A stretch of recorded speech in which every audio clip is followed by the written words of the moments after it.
ಹರೇ ಕೃಷ್ಣ ಎಲ್ಲರಿಗೂ ಶ್ರೀ ಶ್ರೀ ರಾಧಾ ಗೋವಿಂದ ಮಂದಿರ ಮಂಗಳೂರವರು ಆಯೋಜಿಸಿರ್ತಕ್ಕಂತಹ ಭಗವದ್ಗೀತೆಯ ಯಥಾರ್ಥವಾಗಿ ಅರ್ಥ ಮಾಡಿಕೊಳ್ಳುವ 18 ದಿನಗಳ ಒಂದು ಕಾರ್ಯಕ್ರಮವನ್ನ ನೀವು ತರಗತಿಯನ್ನ ತೆಗೆದುಕೊಂಡು ಕಲ್ತ್ರಿ. ಈಗ 2ನೇ ಆಳವಾದ ಅಧ್ಯಯನದಲ್ಲಿ ಪ್ರತಿಯೊಂದು ಶ್ಲೋಕವನ್ನು ಕೂಡ ನೀವು ಇಲ್ಲಿ ಕಲಿತೀರಾ ಅಂತ ಹೇಳ್ತಾ ಇಂದಿನ ಒಂದು 5ನೇ ಅಧ್ಯಾಯಕ್ಕೆ ನಾವು ನಿಲ್ಸಿದ್ವಿ. 5ನೇ ಅಧ್ಯಾಯ ಕರ್ಮ ಸನ್ಯಾಸ ಯೋಗವನ್ನ ಇಂದು ಶುರು ಮಾಡೋಣ ಅಂತ ಹೇಳ್ತಾ ಇಂದಿನ ತರಗತಿಗೆ ನಿಮ್ಮನ್ನೆಲ್ಲ ಸ್ವಾಗತವನ್ನ ಕೋರ್ತಿದ್ದೇನೆ.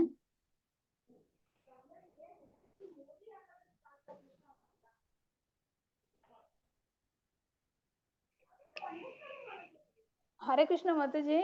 ಹೇಳಿ ಮಾತಾಜಿ. ಮಾತಾಜಿ, ಏನ್ ಇದು 5ನೇ ಅಧ್ಯಾಯದಿಂದ ಸ್ಟಾರ್ಟ್ ಮಾಡ್ತಾ ಇದ್ದೀರಾ? ಹೌದು, ಆಕ್ಚುಲಿ ಇದು ನಾನು ಫಸ್ಟ್ ಲೆವೆಲ್ ಆದಾಗ ಮಾಡ್ತಾ ಹೋಗ್ತಾ ಇರ್ತೀನಿ ಅಧ್ಯಾಯಗಳು. ಪ್ರತಿಯೊಂದು ಲೆವೆಲ್ಗೂ 18 ಅಧ್ಯಾಯ ಮುಗಿಸ್ಬಿಡಕ್ಕಾಗಲ್ಲ, ಒಂದೊಂದು ಶ್ಲೋಕನು ಹೇಳ್ಕೊಡ್ತೀವಿ ಇದ್ರಲ್ಲಿ. ಹಾಗಾಗಿ ನಾವು ಇವಾಗ 5ನೇ ಅಧ್ಯಾಯದಿಂದ ಮಾಡಿದ್ರೆ ಎಲ್ಲ ರೆಕಾರ್ಡಿಂಗು ಹಾಕಿರ್ತೀನಿ ಬೇಕು ಅಂದಾಗ. ನೀವು 5 ಅಧ್ಯಾಯದಿಂದ 18 ಮುಗಿದ್ಮೇಲೆ ಮತ್ತೆ 1ನೇ ಅಧ್ಯಾಯಕ್ಕೆ ಬರ್ತೀನಿ. ಸೊ ಅವಾಗ 1ರಿಂದ 5 ಕೇಳ್ಬೋದು. ನೀವು 5ರಿಂದನೇ ಇವಾಗ ಕೇಳ್ಬೋದು ಮಾತಾಜಿ. ಓಕೆ, ಆ ರೀತಿ. ಯಾಕೆಂದ್ರೆ ಪ್ರತಿ ಸತಿ ಸ್ಟಾರ್ಟ್ ಮಾಡ್ತಾ ಹೋದ್ರೆ ಅದು ಕ್ಲೋಸೇ ಆಗಲ್ಲ ಅಲ್ಲ. ಎವ್ರಿ ಮಂತ್ ಕ್ಲಾಸಸ್ ಇರುತ್ತೆ, ಅವರೆಲ್ಲ ಸೆಕೆಂಡ್ ಲೆವೆಲ್ ಜಾಯಿನ್ ಆಗ್ತಾರೆ. ಅದಕ್ಕೆ ಈ ತರ ಮಾಡ್ತೀವಿ. ಇವತ್ತು ಶ್ಲೋಕ ಟೋಟಲಿ ಈ 5ನೇ ಅಧ್ಯಾಯದಲ್ಲಿ ಇರೋದೇ 29 ಶ್ಲೋಕ. 29 ಅಂದ್ರೆ 14 ಶ್ಲೋಕ ಅಂತ ಡಿವೈಡ್ ಮಾಡ್ಕೊಡೋಣ. ಸೊ ಇವತ್ತು 14ನೇ ಶ್ಲೋಕದವರೆಗೆ ಅಷ್ಟೇ ನಾನು ನಿಮ್ಗೆ ಹೇಳ್ಕೊಡ್ತೀನಿ. ಈ ಒಂದು 2ನೇ ಅಧ್ಯಾಯದಲ್ಲಿ ಬಹಳ ಇಂಪಾರ್ಟೆಂಟ್ ಮುಖ್ಯವಾದದ್ದು ಅಂದ್ರೆ ನಾವೇನ್ ಮಾಡ್ತೀವಿ ಹೇಳಿ, ಒಂದೊಂದು ಶ್ಲೋಕವನ್ನ, ಒಂದೊಂದು ಅನುವಾದವನ್ನ, ವಿವರವನ್ನ ನಾವು ಉದಾಹರಣೆಯೊಂದಿಗೆ ಇಲ್ಲಿ ತಿಳ್ಕೊಂತ ಹೋಗ್ತೀವಿ. ಹಾಗಾಗಿ ಇದು ಬಹಳ ಮುಖ್ಯವಾಗುತ್ತೆ. What about quiz and assignments Mataji? Quiz assignments 108 ಮುಖ್ಯವಾದ ಶ್ಲೋಕ ಇರುತ್ತೆ, ನಿಮ್ಗೆಲ್ಲ ಬರ್ಲೇಬೇಕು. ಅದನ್ನ ಒಂದೊಂದಾಗಿ ನಿಮ್ಗೆ ಇನ್ನೊಂದು ಡಿಸ್ಕಷನ್ ಗ್ರೂಪ್ ಅಂತ ನಿಮ್ಗೆಲ್ಲ ಆಡ್ ಮಾಡ್ತೀವಿ. ಅದ್ ಮಾಡ್ತಾ ಮಾಡ್ತಾ ನೀವು 3rd ಲೆವೆಲ್ಗೆ ನೀವು ಹೋಗ್ಬೋದು. ಅದನ್ನೆಲ್ಲ ಹೋಗ್ತಾ ಹೋಗ್ತಾ ನಾನು ನಿಮ್ಗೆ ಹೇಳ್ತಾ ಹೋಗ್ತೀನಿ. ಮೊದಲಿಗೆ ಅಧ್ಯಾಯ ಮಾಡೋಣ. ಈಗ 5ನೇ ಅಧ್ಯಾಯದಲ್ಲಿ ಮೊದಲನೇ ಶ್ಲೋಕ ಓದಿ. ಪ್ರೇಯರ್ ಇರಲ್ವಾ? ಪ್ರೇಯರ್ ಹೇಳ್ಬೇಕು. ಹರೇ ಕೃಷ್ಣ ಮಾತಾಜಿ. ಆಸ್ ಯೂಶುವಲ್ ನಾನು ಮರಿತೀನಲ್ಲ, ಯಾರು ಕೇಳಿದ್ರು ಹರೇ ಕೃಷ್ಣ ಮಾತಾಜಿ? ಅಲ್ಲ ಸುಷ್ಮಾ ಹರೇ ಮಾತಾಜಿ ಕೃಷ್ಣ ಹೇಳಿದ್ರು. ಸುಷ್ಮಾ ಮಾತಾಜಿ ಬಂದ್ರ? ಹರೇ ಕೃಷ್ಣ ಮಾತಾಜಿ. ಯಾರು ಪ್ರೇಯರ್ ಹೇಳ್ತೀರಾ? ಗೀತಾ ಮೋಹನ್ ಮಾತಾಜಿ ಇವತ್ತು ಅಷ್ಟಕ್ಕ ಹೇಳಿದ್ದಾರೆ, ಅವ್ರಿಗೆ ಆಪ್ಷನ್ ಇಲ್ಲ. ಬೇರೆ ಯಾರಾದ್ರೂ ಹೇಳೋದಿದ್ರೆ ಹೇಳಿ. ಪ್ರಭಾವತಿ ಮಾತಾಜಿ ಪ್ರೇಯರ್ ಇದು ಓಂ ಅಜ್ಞಾನ ತಿಮಿರಂಧಸ್ಯ ಬರುತ್ತಲ್ಲ, ಅದನ್ನ ಯಾರು ಓದ್ತೀರಾ ಅಂತ ಕೇಳ್ತಾ ಇದ್ದೀನಿ. ಮಾತಾಜಿ ನಾ ಓದ್ಲಾ? ಬರುತ್ತಲ್ಲ ಪ್ರಭುಜಿ, ಓದಿ. ಬರದಿದ್ರೆ ಅದ ಇದ್ರಾಗ ಓದಿ, ನಾನು ದೊಡ್ಡದು ಮಾಡ್ತೀನಿ. ಕಾಣಿಸ್ತಿದೆ ಅಲ್ಲ? ಓದಿ ಪ್ರಭುಜಿ, ಶ್ಲೋಕಗಳಷ್ಟೇ. ಓಂ ಅಜ್ಞಾನ ತಿಮಿರಾಂಧಸ್ನ ಜ್ಞಾನಾಂಜನ ಶಲಾಕಾಯ ಚಕ್ಷುರುಹಂ ಉನ್ಮಿತಾಲಿತಂ ಯೇನ ತಸ್ಮೈ ಶ್ರೀ ಗುರುವೇ ನಮಃ. ಶ್ರೀ ಚೈತನ್ಯ ಮನೋಭೀಷ್ಟಂ ಸ್ಥಾಪಿತಂ ಯೇನ ಭೂತಲೆ ಸ್ವಯಂ ರೂಪಕಃ ಕದಾ ಮಹ್ಯ ದದಾಂತಿ ಸ್ವಪದಾಂತಿಕಂ. ವಂದೇಹಂ ಶ್ರೀ ಗುರು ಶ್ರೀಯುತ ಪದಕಮಲಂ ಶ್ರೀ ಗುರೂನ್ ವೈಷ್ಣವಾಂಶ ಶ್ರೀರೂಪಂ ಸಾಗ್ರಜಾತಂ ಸಹ ಗಣ ರಘುನಾಥಾನ್ವಿಷಿತಾಂ ತಂ ಜೀವಂ ಸಾದೈತ್ವಂ ಸಾವಧೂತಂ ಪರಿಜನ ಸ್ನೇಹಿತಂ ಕೃಷ್ಣ ಚೈತನ್ಯ ದೇವಂ ಶ್ರೀ ರಾಧಾ ಕೃಷ್ಣ ಪಾದನ್ ಸಹ ಗಣ ಲಲಿತ ಶ್ರೀ ವಿಶಾಖಾನ್ವಿತಾಂಶ. ಹೇ ಕೃಷ್ಣ ಕರುಣಾ, ಹೇ ಕೃಷ್ಣ ಕರುಣಾ ಸಿಂಧು ದೀನೋ ದೀನಬಂಧು ಜಗತ್ಪತೆ ಗೋಪೇಶ ಗೋಪಿಕಾ ರಾಧೆ ನಮೋಸ್ತುತೆ. ಎಲ್ಲರ ಜೊತೆ ಗೌರವಾನ್ಕಿ ರಾಧೆ ವೃಂದಾವನೇಶ್ವರಿ ವೃಷಭಾನುಸುತೆ ದೇವಿ ಪ್ರಣಮಾಮಿ.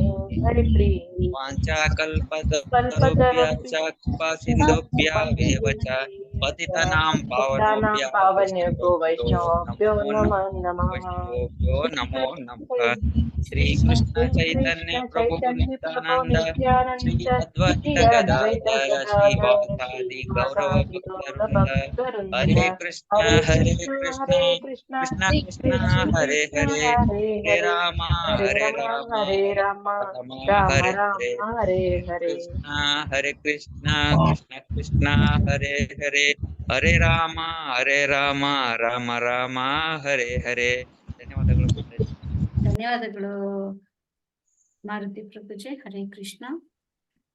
ತಪ್ಪಾಗಿದ್ರೆ ಒಬ್ರು ಹೇಳಿದ್ರು ಪರವಾಗಿಲ್ಲ, ಹೀಗೆ ಪ್ರಾಕ್ಟೀಸ್ ಮಾಡ್ತಾ ಹೋದ್ರೆ ಬರುತ್ತೆ. ಹಾಗೆ ಪ್ರಾಕ್ಟೀಸ್ ಮಾಡ್ಕೊಳ್ಳಿ ಕೂಡ.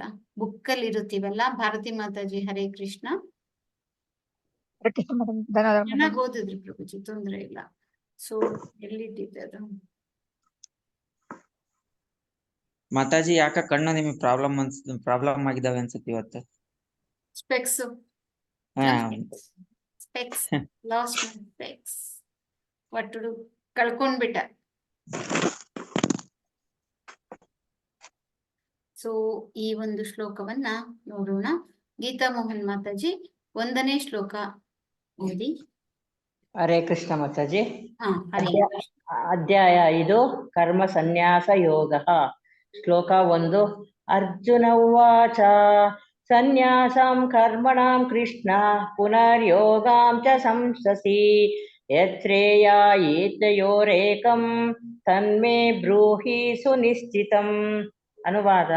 ಅರ್ಜುನನು ಕೇಳಿದನು, ಏ ಕೃಷ್ಣ, ಮೊದಲು ನೀನು ಕರ್ಮವನ್ನು ಬಿಡಬೇಕೆಂದು ಹೇಳುತ್ತೀಯೆ, ಅನಂತರ ನೀನು ಭಕ್ತಿಪೂರ್ವಕ ಕರ್ಮವನ್ನು ಮಾಡಬೇಕೆಂದು ಹೇಳುತ್ತೀಯೆ. ಇವೆರಡರಲ್ಲಿ ಯಾವುದು ಹೆಚ್ಚು ಶ್ರೇಯಸ್ಕರ ಎಂದು ನನಗೆ ಖಚಿತವಾಗಿ ಹೇಳುವೆಯಾ? ಹರೇ ಕೃಷ್ಣ. ಹರೇ ಕೃಷ್ಣ. ಧನ್ಯವಾದ. 1ನೇ ಶ್ಲೋಕದಲ್ಲಿ ಭಗವಂತ ಅರ್ಜುನ ಕೇಳ್ತಾನೆ, ಮೊದಲು ನೀನು ಕರ್ಮವನ್ನ ಬಿಡ್ಬೇಕು ಅಂತ ಹೇಳ್ತೀಯ. ಭಕ್ತಿ ಪೂರ್ವಕದಲ್ಲಿ ಕರ್ಮವನ್ನ ಮಾಡಿದಾಗ ಅದರಿಂದ ನಿನಗೆ ಯಾವ ತೊಂದರೆನೂ ಇಲ್ಲ ಅಂತ ಹೇಳ್ತೀಯ. ನನಗೆ ಸ್ವಲ್ಪ ಗೊಂದಲವಾಗುತ್ತಿದೆ. ಈ ಒಂದು ಗೊಂದಲವನ್ನ ಬಿಡಿಸ್ತೀಯಾ ಅಂತ ಯಾರನ್ನ ಕೇಳ್ತಿದ್ದಾನೆ? ಅರ್ಜುನ ಕೃಷ್ಣನನ್ನ ಕೇಳ್ತಾ ಇದ್ದಾರೆ. ಯಾಕೆ ಹೀಗೆ ಕೇಳ್ತಾರೆ ನೋಡುವ. ಹಾಗಾದರೆ ಕರ್ಮ ಮುಖ್ಯನ ಅಥವಾ ಕರ್ಮವನ್ನ ಬಿಡೋದು? ತ್ಯಾಗ ಅಂದ್ರೆ ಸನ್ಯಾಸ ಅಂತಾರಲ್ಲ, ಕರ್ಮವನ್ನ ಬಿಡೋದು ಮುಖ್ಯನ, ಕರ್ಮನೇ ಬಿಟ್ಬಿಡ್ಬೇಕಾ ಅಥವಾ ಕರ್ಮದ ಪ್ರತಿಫಲನ ಬಿಡ್ಬೇಕಾ? ಹಾಗಾದರೆ ಭಗವಂತ ಇಲ್ಲಿ 2ನೇ ಒಂದು ಶ್ಲೋಕದಲ್ಲಿ ಅದಕ್ಕೆ ಉತ್ತರವನ್ನ ಹೇಳ್ತಾರೆ. ಭಾನು ಮಾತಾಜಿ ಓದಿ. ಹರೇ ಕೃಷ್ಣ. ಹರೇ ಕೃಷ್ಣ ಮಾತಾಜಿ. ಹರಿ ಶ್ರೀ ಭಗವಾನುವಾಚ ಸನ್ಯಾಸಃ ಕರ್ಮಯೋಗಶ್ಚ ನಿಶ್ರೇಯಸಕರಾ ಉಭೌ ತಯೋಸ್ತು ಕರ್ಮ ಸನ್ಯಾಸಾತ್ ಕರ್ಮಯೋಗೋ ವಿಶಿಷ್ಯತೆ. ಅನುವಾದ. ದೇವೋತ್ತಮ ಪುರುಷನು ಹೀಗೆ ಉತ್ತರಿಸಿದನು, ಕರ್ಮ ಸನ್ಯಾಸ ಮತ್ತು ಭಕ್ತಿ ಸೇವೆಯಲ್ಲಿ ಕರ್ಮ ಎರಡೂ ಮುಕ್ತಿಗೆ ಒಳ್ಳೆಯವು. ಆದರೆ ಇವೆರಡರಲ್ಲಿ ಭಕ್ತಿ ಸೇವೆಯಲ್ಲಿ ಕೆಲಸವು ಕರ್ಮ ಸನ್ಯಾಸಕ್ಕಿಂತ ಉತ್ತಮ. ಹರೇ ಕೃಷ್ಣ. ಧನ್ಯವಾದ ಮಾತಾಜಿ. ಭಕ್ತಿಯಿಂದ ಕರ್ಮ ಮಾಡ್ಬೇಕಂತೀಯ, ಕರ್ಮವನ್ನ ಬಿಡ್ಬೇಕು, ಏನ್ ಮಾಡ್ಬೇಕು ಅಂದಾಗ 2 ಕರ್ಮ ಸನ್ಯಾಸ ಅಂದ್ರೆ ಸನ್ಯಾಸತ್ವದಲ್ಲಿ ಕೆಲಸ ಮಾಡೋದು, ಭಕ್ತಿ ಸೇವೆಯಲ್ಲಿ ಕರ್ಮವನ್ನ ಮಾಡೋದು. ಇವೆರಡೂ ಕೂಡ ಏನ್ ಮಾಡುತ್ತೆ? ಖಂಡಿತವಾಗಿ ನಿನ್ನನ್ನ ಮುಕ್ತಿಗೆ ಕೊಂಡೊಯ್ಯುತ್ತೆ. ಅಂದ್ರೆ ಎರಡರಲ್ಲೂ ಸಾಧ್ಯ ಇದೆ. ಎಲ್ಲ ಮಾರ್ಗಗಳು ನನ್ನನ್ನೇ ಸೇರುತ್ತೆ ಅಂತ ಕೃಷ್ಣ ಹೇಳ್ತಾರಲ್ಲ, ಹಾಗೆ ಇಲ್ಲಿ ಭಗವಂತ ಹೇಳ್ತಾನೆ, ಕರ್ಮ ಸನ್ಯಾಸ ಭಕ್ತಿ ಸೇವೆ ಕರ್ಮ. ನಾನು ಕೆಲಸವನ್ನೇ ಇದು ಏನು ಅಂತಾರೆ ಬಿಡ್ಬೇಕು, ಸನ್ಯಾಸತ್ವದಲ್ಲೇ ಕರ್ಮವನ್ನ ಮಾಡ್ಬೇಕು ಅಂದ್ಕೊಳ್ಳೋದು ಮಾಡಬಹುದು, ಇಲ್ಲ ಭಕ್ತಿ ಸೇವೆಯನ್ನ ಮಾಡು ಕರ್ಮವನ್ನ ಮಾಡ್ಬೋದು. ಇವೆರಡರಲ್ಲಿ 2 ಕೂಡ ನಿನಗೆ ಮುಕ್ತಿಗೆ ಕೊಂಡೊಯ್ಯುತ್ತೆ. ಆದರೆ ಭಕ್ತಿ ಸೇವೆ ಕರ್ಮಕ್ಕಿಂತ ಕರ್ಮ ಸನ್ಯಾಸ ಇದೆಯಲ್ಲ ಅದು ತಪ್ಪು. ಹಾಗಾಗಿ ನೀನ್ ಯಾವಾಗ್ಲೂ ಇವೆರಡರಲ್ಲಿ ಯಾವುದು ಉತ್ತಮ ಅಂತ ಕೇಳಿದ್ಯಲ್ಲ, ಭಕ್ತಿ ಸೇವೆನೇ ಉತ್ತಮ ಅಂತ ಇಲ್ಲಿ ಭಗವಂತ ಹೇಳ್ತಾರೆ. ಯಾಕೆ ಹಾಗೆ ಹೇಳ್ತಾರೆ ಅಂದ್ರೆ, ಫಲಾಪೇಕ್ಷೆಯಿಂದ ಕೂಡಿದ ಕರ್ಮಗಳು ಏನಾಗುತ್ತೆ? ಐಹಿಕ ಕರ್ಮಗಳಿಂದ ಯಾವಾಗಲೂ ಬಂಧನಗಳು ಉಂಟಾಗುತ್ತೆ. ಆದರೆ ನಾವೇನ್ ಮಾಡ್ಬೇಕಾಗತ್ತೆ? ಕರ್ಮಗಳನ್ನ ಬಿಟ್ಟು ಭಕ್ತಿ ಸೇವೆಯ ಕರ್ಮ ಮಾಡಿದಾಗ ಅದರ ಪ್ರತಿಫಲ ಅಂದ್ರೆ ನಮ್ಗೆ ಕರ್ಮಗಳ ಒಂದು ಪಾಪ ಅಂಟಿಕೊಳ್ಳೋದಿಲ್ಲ. ಇಲ್ಲಿ ಹೇಳ್ತಾರೆ ಶ್ರೀಮದ್ ಭಾಗವತದಲ್ಲಿ, ನೂನಂ ಪ್ರಮತ್ತ ಕುರುತೆ ವಿಕರ್ಮ ಯದಿಂದ್ರಿಯ ಭಕ್ತಯ ಅಪ್ರಣೋತಿ ನ ಸಾಧು ಮನ್ಯೇ ಯಥಾತ್ಮನೋಯಂ ಆಸನ್ನಪಿ ಕ್ಲೇಶವ ಆಸ ದೇಹ ಅಂದ್ರೆ ದೇಹದ ಆಸೆ. ಇನ್ನೊಂದಿದೆ ಪರಾಭವಸ್ತಾವದ ಬೋಧ ಜಾತೋ ಯಾವನ್ನ ಜಿಜ್ಞಾಸತ ಆತ್ಮತತ್ವಂ ಯಾವತ್ ಕ್ರಿಯಾಸ್ತಾವದಿದಂ ಮನೋ ವೈ ಕರ್ಮಾತ್ಮಕಂ ಯೇನ ಶರೀರ ಬಂಧನಃ. ಕರ್ಮವನ್ನ ಮಾಡುವಾಗ ಶರೀರ ಬಂಧನದಲ್ಲಿ ಸಿಲುಕುತ್ತಂತೆ. ಏವಂ ಮನಃ ಕರ್ಮ ವಶಂ ಪ್ರಯುಕ್ತೆ ಅವಿದ್ಯಾಯಾತ್ಮನು ಪದೀಯಮಾನೆ ಪ್ರೀತಿರ್ ನಯಾವನ್ಮಯಿ ವಾಸುದೇವೇ ನ ಮುಚ್ಯತೆ ದೇಹ ಯೋಗೇನ ತಾವತ್. ಅಂದ್ರೆ ಇಲ್ಲಿ ಹೇಳ್ತಾರೆ, ಈ ಒಂದು ಇನ್ವರ್ಟೆಡ್ ಕಾಮದಲ್ಲಿ ಇದೆಯಲ್ಲ ಅದನ್ನ ಒಂದ್ ನಿಮಿಷ ಶಿವಪ್ರಭುಜಿ ಓದಿ. ಹರೇ ಕೃಷ್ಣ. ಇಂದ್ರಿಯ ತೃಪ್ತಿಗಾಗಿ ಅಂತಿದೆಯಲ್ಲ ಅಲ್ಲಿಂದ ಓದಿ. ಹರೇ ಕೃಷ್ಣ. ಇಂದ್ರಿಯ ತೃಪ್ತಿಗಾಗಿ ಜನರು ಉನ್ಮತ್ತರಾಗುತ್ತಾರೆ. ಯಾತನೆಗಳಿಂದ ತುಂಬಿದ ಈಗಿನ ಶರೀರವು ಹಿಂದಿನ ಜನ್ಮಗಳಲ್ಲಿ ಫಲಾಪೇಕ್ಷೆಯಿಂದ ಕರ್ಮಗಳನ್ನು ಮಾಡಿದ್ದರ ಪರಿಣಾಮ ಎಂದು ಅವರಿಗೆ ತಿಳಿಯದು. ದೇಹವು ಅಲ್ಪಕಾಲವಾದದ್ದರೂ ಅನೇಕ ರೀತಿಗಳಲ್ಲಿ ತೊಂದರೆ ಕೊಡುತ್ತದೆ. ಆದುದರಿಂದ ಇಂದ್ರಿಯ ತೃಪ್ತಿಗಾಗಿ ಕರ್ಮ ಮಾಡುವುದು ಒಳ್ಳೆಯದಲ್ಲ. ಒಬ್ಬ ಮನುಷ್ಯನು ತನ್ನ ನಿಜವಾದ ಸ್ವರೂಪವನ್ನು ಕುರಿತು ಜಿಜ್ಞಾಸೆ ಮಾಡದೆ ಇರುವವರೆಗೆ ಅವನು ಬದುಕಿನಲ್ಲಿ ವಿಫಲನಾದವನು ಎಂದು ಭಾವಿಸಬೇಕು. ನಿಜವಾದ ಸ್ವರೂಪವು ತಿಳಿಯುವವರೆಗೆ ಅವನು ಇಂದ್ರಿಯ ತೃಪ್ತಿಗಾಗಿ ಫಲಾಪೇಕ್ಷೆಯಿಂದ ಕರ್ಮವನ್ನು ಮಾಡಬೇಕಾಗುತ್ತದೆ. ಇಂದ್ರಿಯ ತೃಪ್ತಿಯ ಪ್ರಜ್ಞೆಯಲ್ಲಿ ಮುಳುಗಿರುವವರೆಗೆ ಮನುಷ್ಯನು ದೇಹದಿಂದ ದೇಹಕ್ಕೆ ಸಾಗುತ್ತಿರಬೇಕಾಗುತ್ತದೆ. ಮನಸ್ಸು ಕಾಮ್ಯ ಕರ್ಮವಶವಾಗಿದ್ದು ಅಜ್ಞಾನದ ಪ್ರಭಾವಕ್ಕೆ ಒಳಗಾಗಿದ್ದರೂ ಮನುಷ್ಯನು ವಾಸುದೇವನ ಭಕ್ತಿ ಸೇವೆಯಲ್ಲಿ ಪ್ರೀತಿಯನ್ನು ಬೆಳೆಸಿಕೊಳ್ಳಬೇಕು. ಆಗ ಮಾತ್ರ ಮನುಷ್ಯನಿಗೆ ಐಹಿಕ ಅಸ್ತಿತ್ವದ ಬಂಧನದಿಂದ ಮುಕ್ತನಾಗುವ ಅವಕಾಶ ಲಭ್ಯವಾಗುತ್ತದೆ. ಆದುದರಿಂದ ಜ್ಞಾನವು ಅಲ್ಲಿವರೆಗೆ ಅಷ್ಟೇ ಅದರ ಅರ್ಥ. ಧನ್ಯವಾದ ಪ್ರಭುಜಿ. ಹರೇ ಕೃಷ್ಣ. ಹರೇ ಕೃಷ್ಣ. ಸೊ ಇಲ್ಲಿ ಏನನ್ನ ಹೇಳ್ತಾ ಇದ್ದಾರೆ ಅಂದ್ರೆ, ನೀವು ಯಾವಾಗಲೇ ಆಗಲಿ ನೀವು ಐಹಿಕ ಇಂದ್ರಿಯ ತೃಪ್ತಿಗಾಗಿ ಮಾಡ್ತಕ್ಕಂಥದ್ದು ಕರ್ಮ ಫಲ. ನಾವು ಹಿಂದಿನ ಜನ್ಮದಲ್ಲಿ ಅದು ಬೇಕು ಇದು ಬೇಕು ಅಂತ ಇಂದ್ರಿಯ ತೃಪ್ತಿಗೆ ನಾವು ಒಳಪಟ್ಟಿದ್ದರ ಒಂದು ಪ್ರತಿಫಲವಾಗಿ ನಾವೇನ್ ಮಾಡ್ತೀವಿ, ಇಂದಿನ ಒಂದು ಕರ್ಮವನ್ನ ಯಾತನೆ ತುಂಬಿದ ಈ ಒಂದು ಜೀವನವನ್ನ ನಾವು ಪಡ್ಕೊಂಡಿದ್ದೀವಿ. ಯಾವಾಗವರೆಗೆ ಇಂದ್ರಿಯ ತೃಪ್ತಿಯ ಪ್ರಜ್ಞೆಯಲ್ಲಿ ಮುಳುಗಿರೋವರೆಗೆ ಮನುಷ್ಯ ಏನ್ ಮಾಡ್ತಿರ್ಬೇಕು, ದೇಹದಿಂದ ದೇಹಕ್ಕೆ ಸಾಗುತ್ತಾ ಇರ್ಬೇಕಾಗುತ್ತೆ. ಹಾಗಾಗಿ ಮನುಷ್ಯನಿಗೆ ಐಹಿಕ ಅಸ್ತಿತ್ವದ ಬಂಧನದಿಂದ ಮುಕ್ತನಾಗುವ ಅವಕಾಶ ಲಭ್ಯವಾಗುತ್ತದೆ. ಯಾವಾಗ ಲಭ್ಯವಾಗುತ್ತೆ?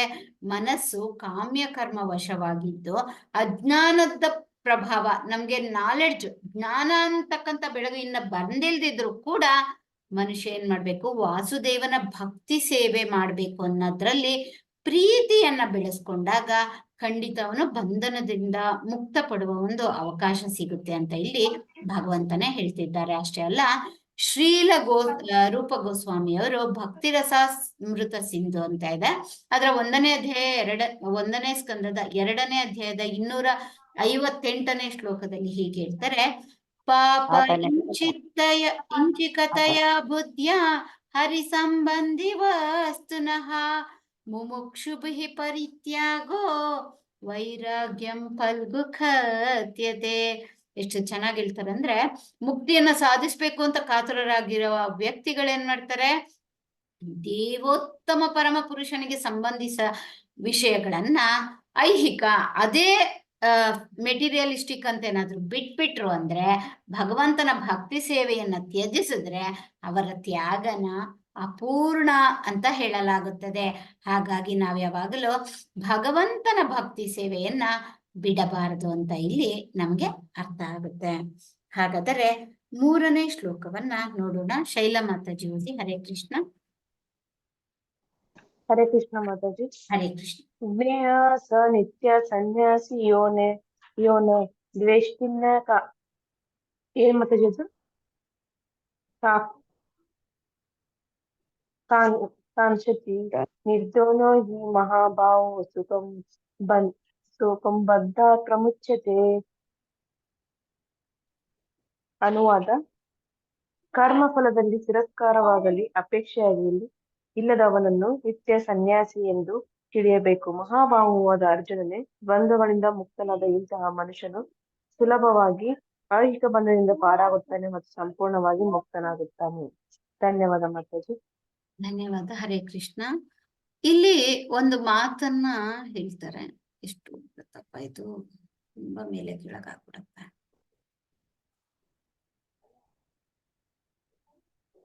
ಮೇಲೆ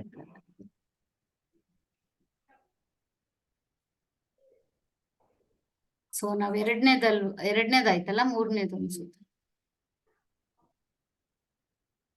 ಮೂರನೇ ಒಂದು ಶ್ಲೋಕದಲ್ಲಿ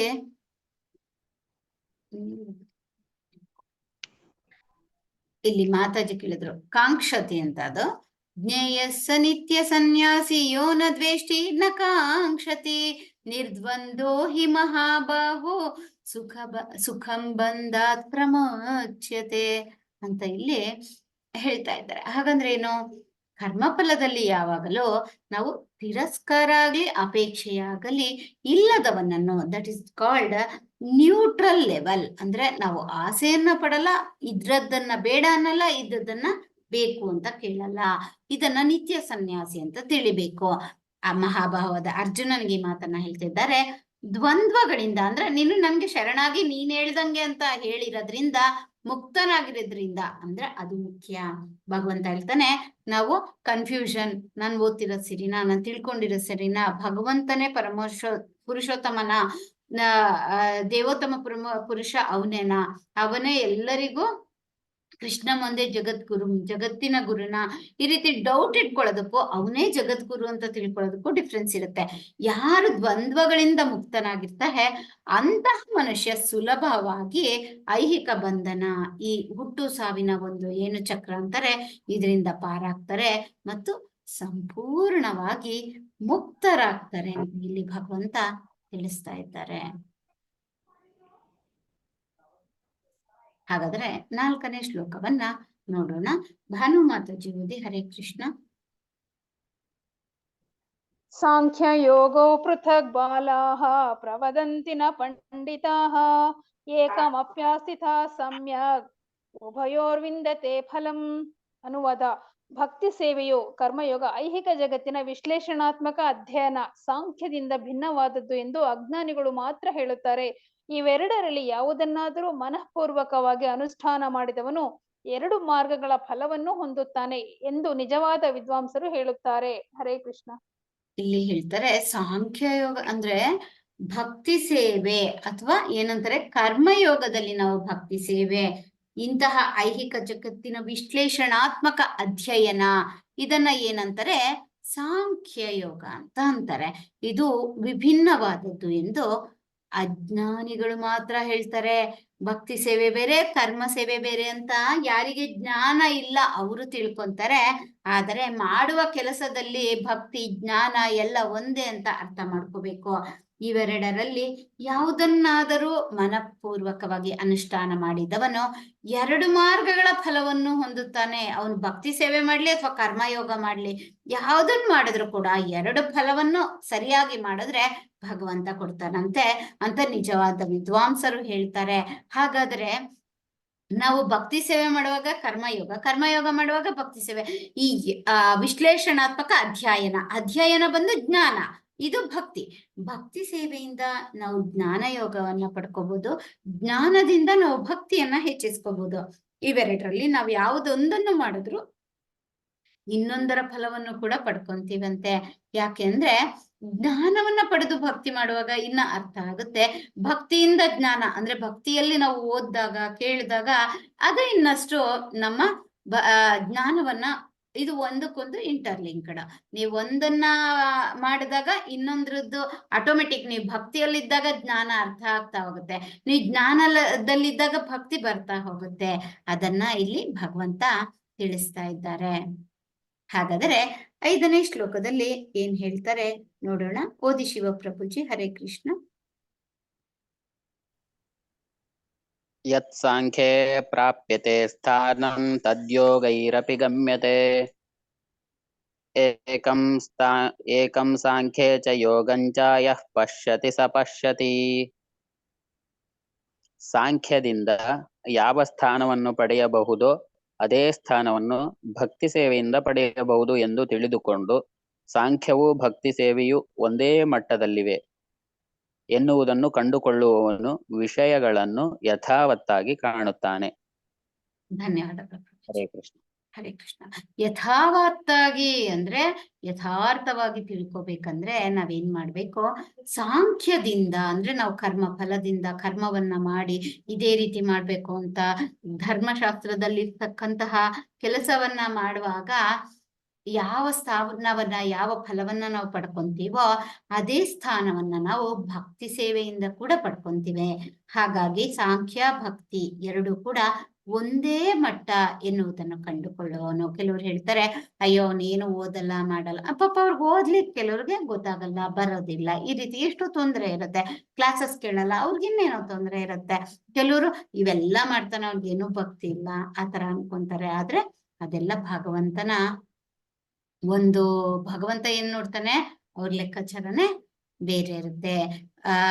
ಮ್ಯಾನ್ ಪ್ರಪೋಸಸ್ ಗಾಡ್ ಡಿಸ್ಪೋಸಸ್ ಅಂತ ನಾವೇನಾದ್ರೂ ಅನ್ಕೋಬಹುದು, ಭಗವಂತನ ಲೆಕ್ಕಾಚಾರ ಬೇರೆ ಇರುತ್ತೆ. ಹಾಗಾಗಿ ನಾವು ಭಗವಂತ ಇಲ್ಲಿ ಹೇಳ್ತಾನೆ, ನೀವು ಭಕ್ತಿ ಸೇವೆಯನ್ನಾದ್ರೂ ಮಾಡಿ, ಜ್ಞಾನ ಸೇವೆಯನ್ನಾದ್ರೂ ಮಾಡಿ, ಕರ್ಮಯೋಗವನ್ನಾದ್ರೂ ಮಾಡಿ, ಅವೆಲ್ಲ ಒಂದೇ, ನನಗೆ ಸೇರುತ್ತೆ, ಇವೆಲ್ಲ ನಿಮಗೆ ಮುಕ್ತಿಯನ್ನ ಕೊಡುತ್ತೆ ಅಂತ ಕೂಡ ಇಲ್ಲಿ ಭಗವಂತ ತಿಳಿಸ್ತಾರೆ. ಹಾಗಾದ್ರೆ 6ನೇ ಶ್ಲೋಕವನ್ನ ನೋಡೋಣ. ಶೈಲಾ ಮಾತಾಜಿ ಹೇಳಿ. ಹರೇ ಕೃಷ್ಣ.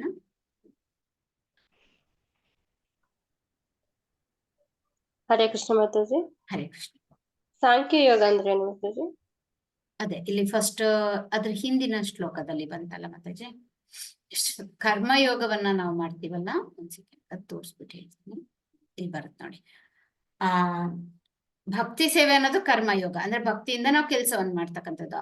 ಈ ಒಂದು ಜ್ಞಾನ ಅಧ್ಯಯನವನ್ನ ಮಾಡ್ತೀವಲ್ಲ, ಐಹಿಕ ಜಗತ್ತಿನ ವಿಶ್ಲೇಷಣಾತ್ಮಕ ಅಧ್ಯಯನ ಅಂದ್ರೆ ನಾವು ಈ ನಮ್ಮ ಸುತ್ತಮುತ್ತಲಿನ ಐಹಿಕ ಭೌತಿಕ ಪರಿಸರ, ಇಲ್ಲಿರ್ತಕ್ಕಂತಹ ಏನೇನಿದೆ ಇದ್ರ ಬಗ್ಗೆ ಜ್ಞಾನವನ್ನ ಅಧ್ಯಯವನ್ನ, ಇದು ಸರಿನಾ ತಪ್ಪಾ ನಾವು ಮಾಡ್ತಾ ಇರೋದು, ಇದನ್ನೆಲ್ಲ ನಾವು ವಿಶ್ಲೇಷಣವಾಗಿ ಅಧ್ಯಯನ ಮಾಡ್ತೀವಲ್ಲ, ಅದನ್ನ ಸಾಂಖ್ಯಯೋಗ ಅಂತಾರೆ.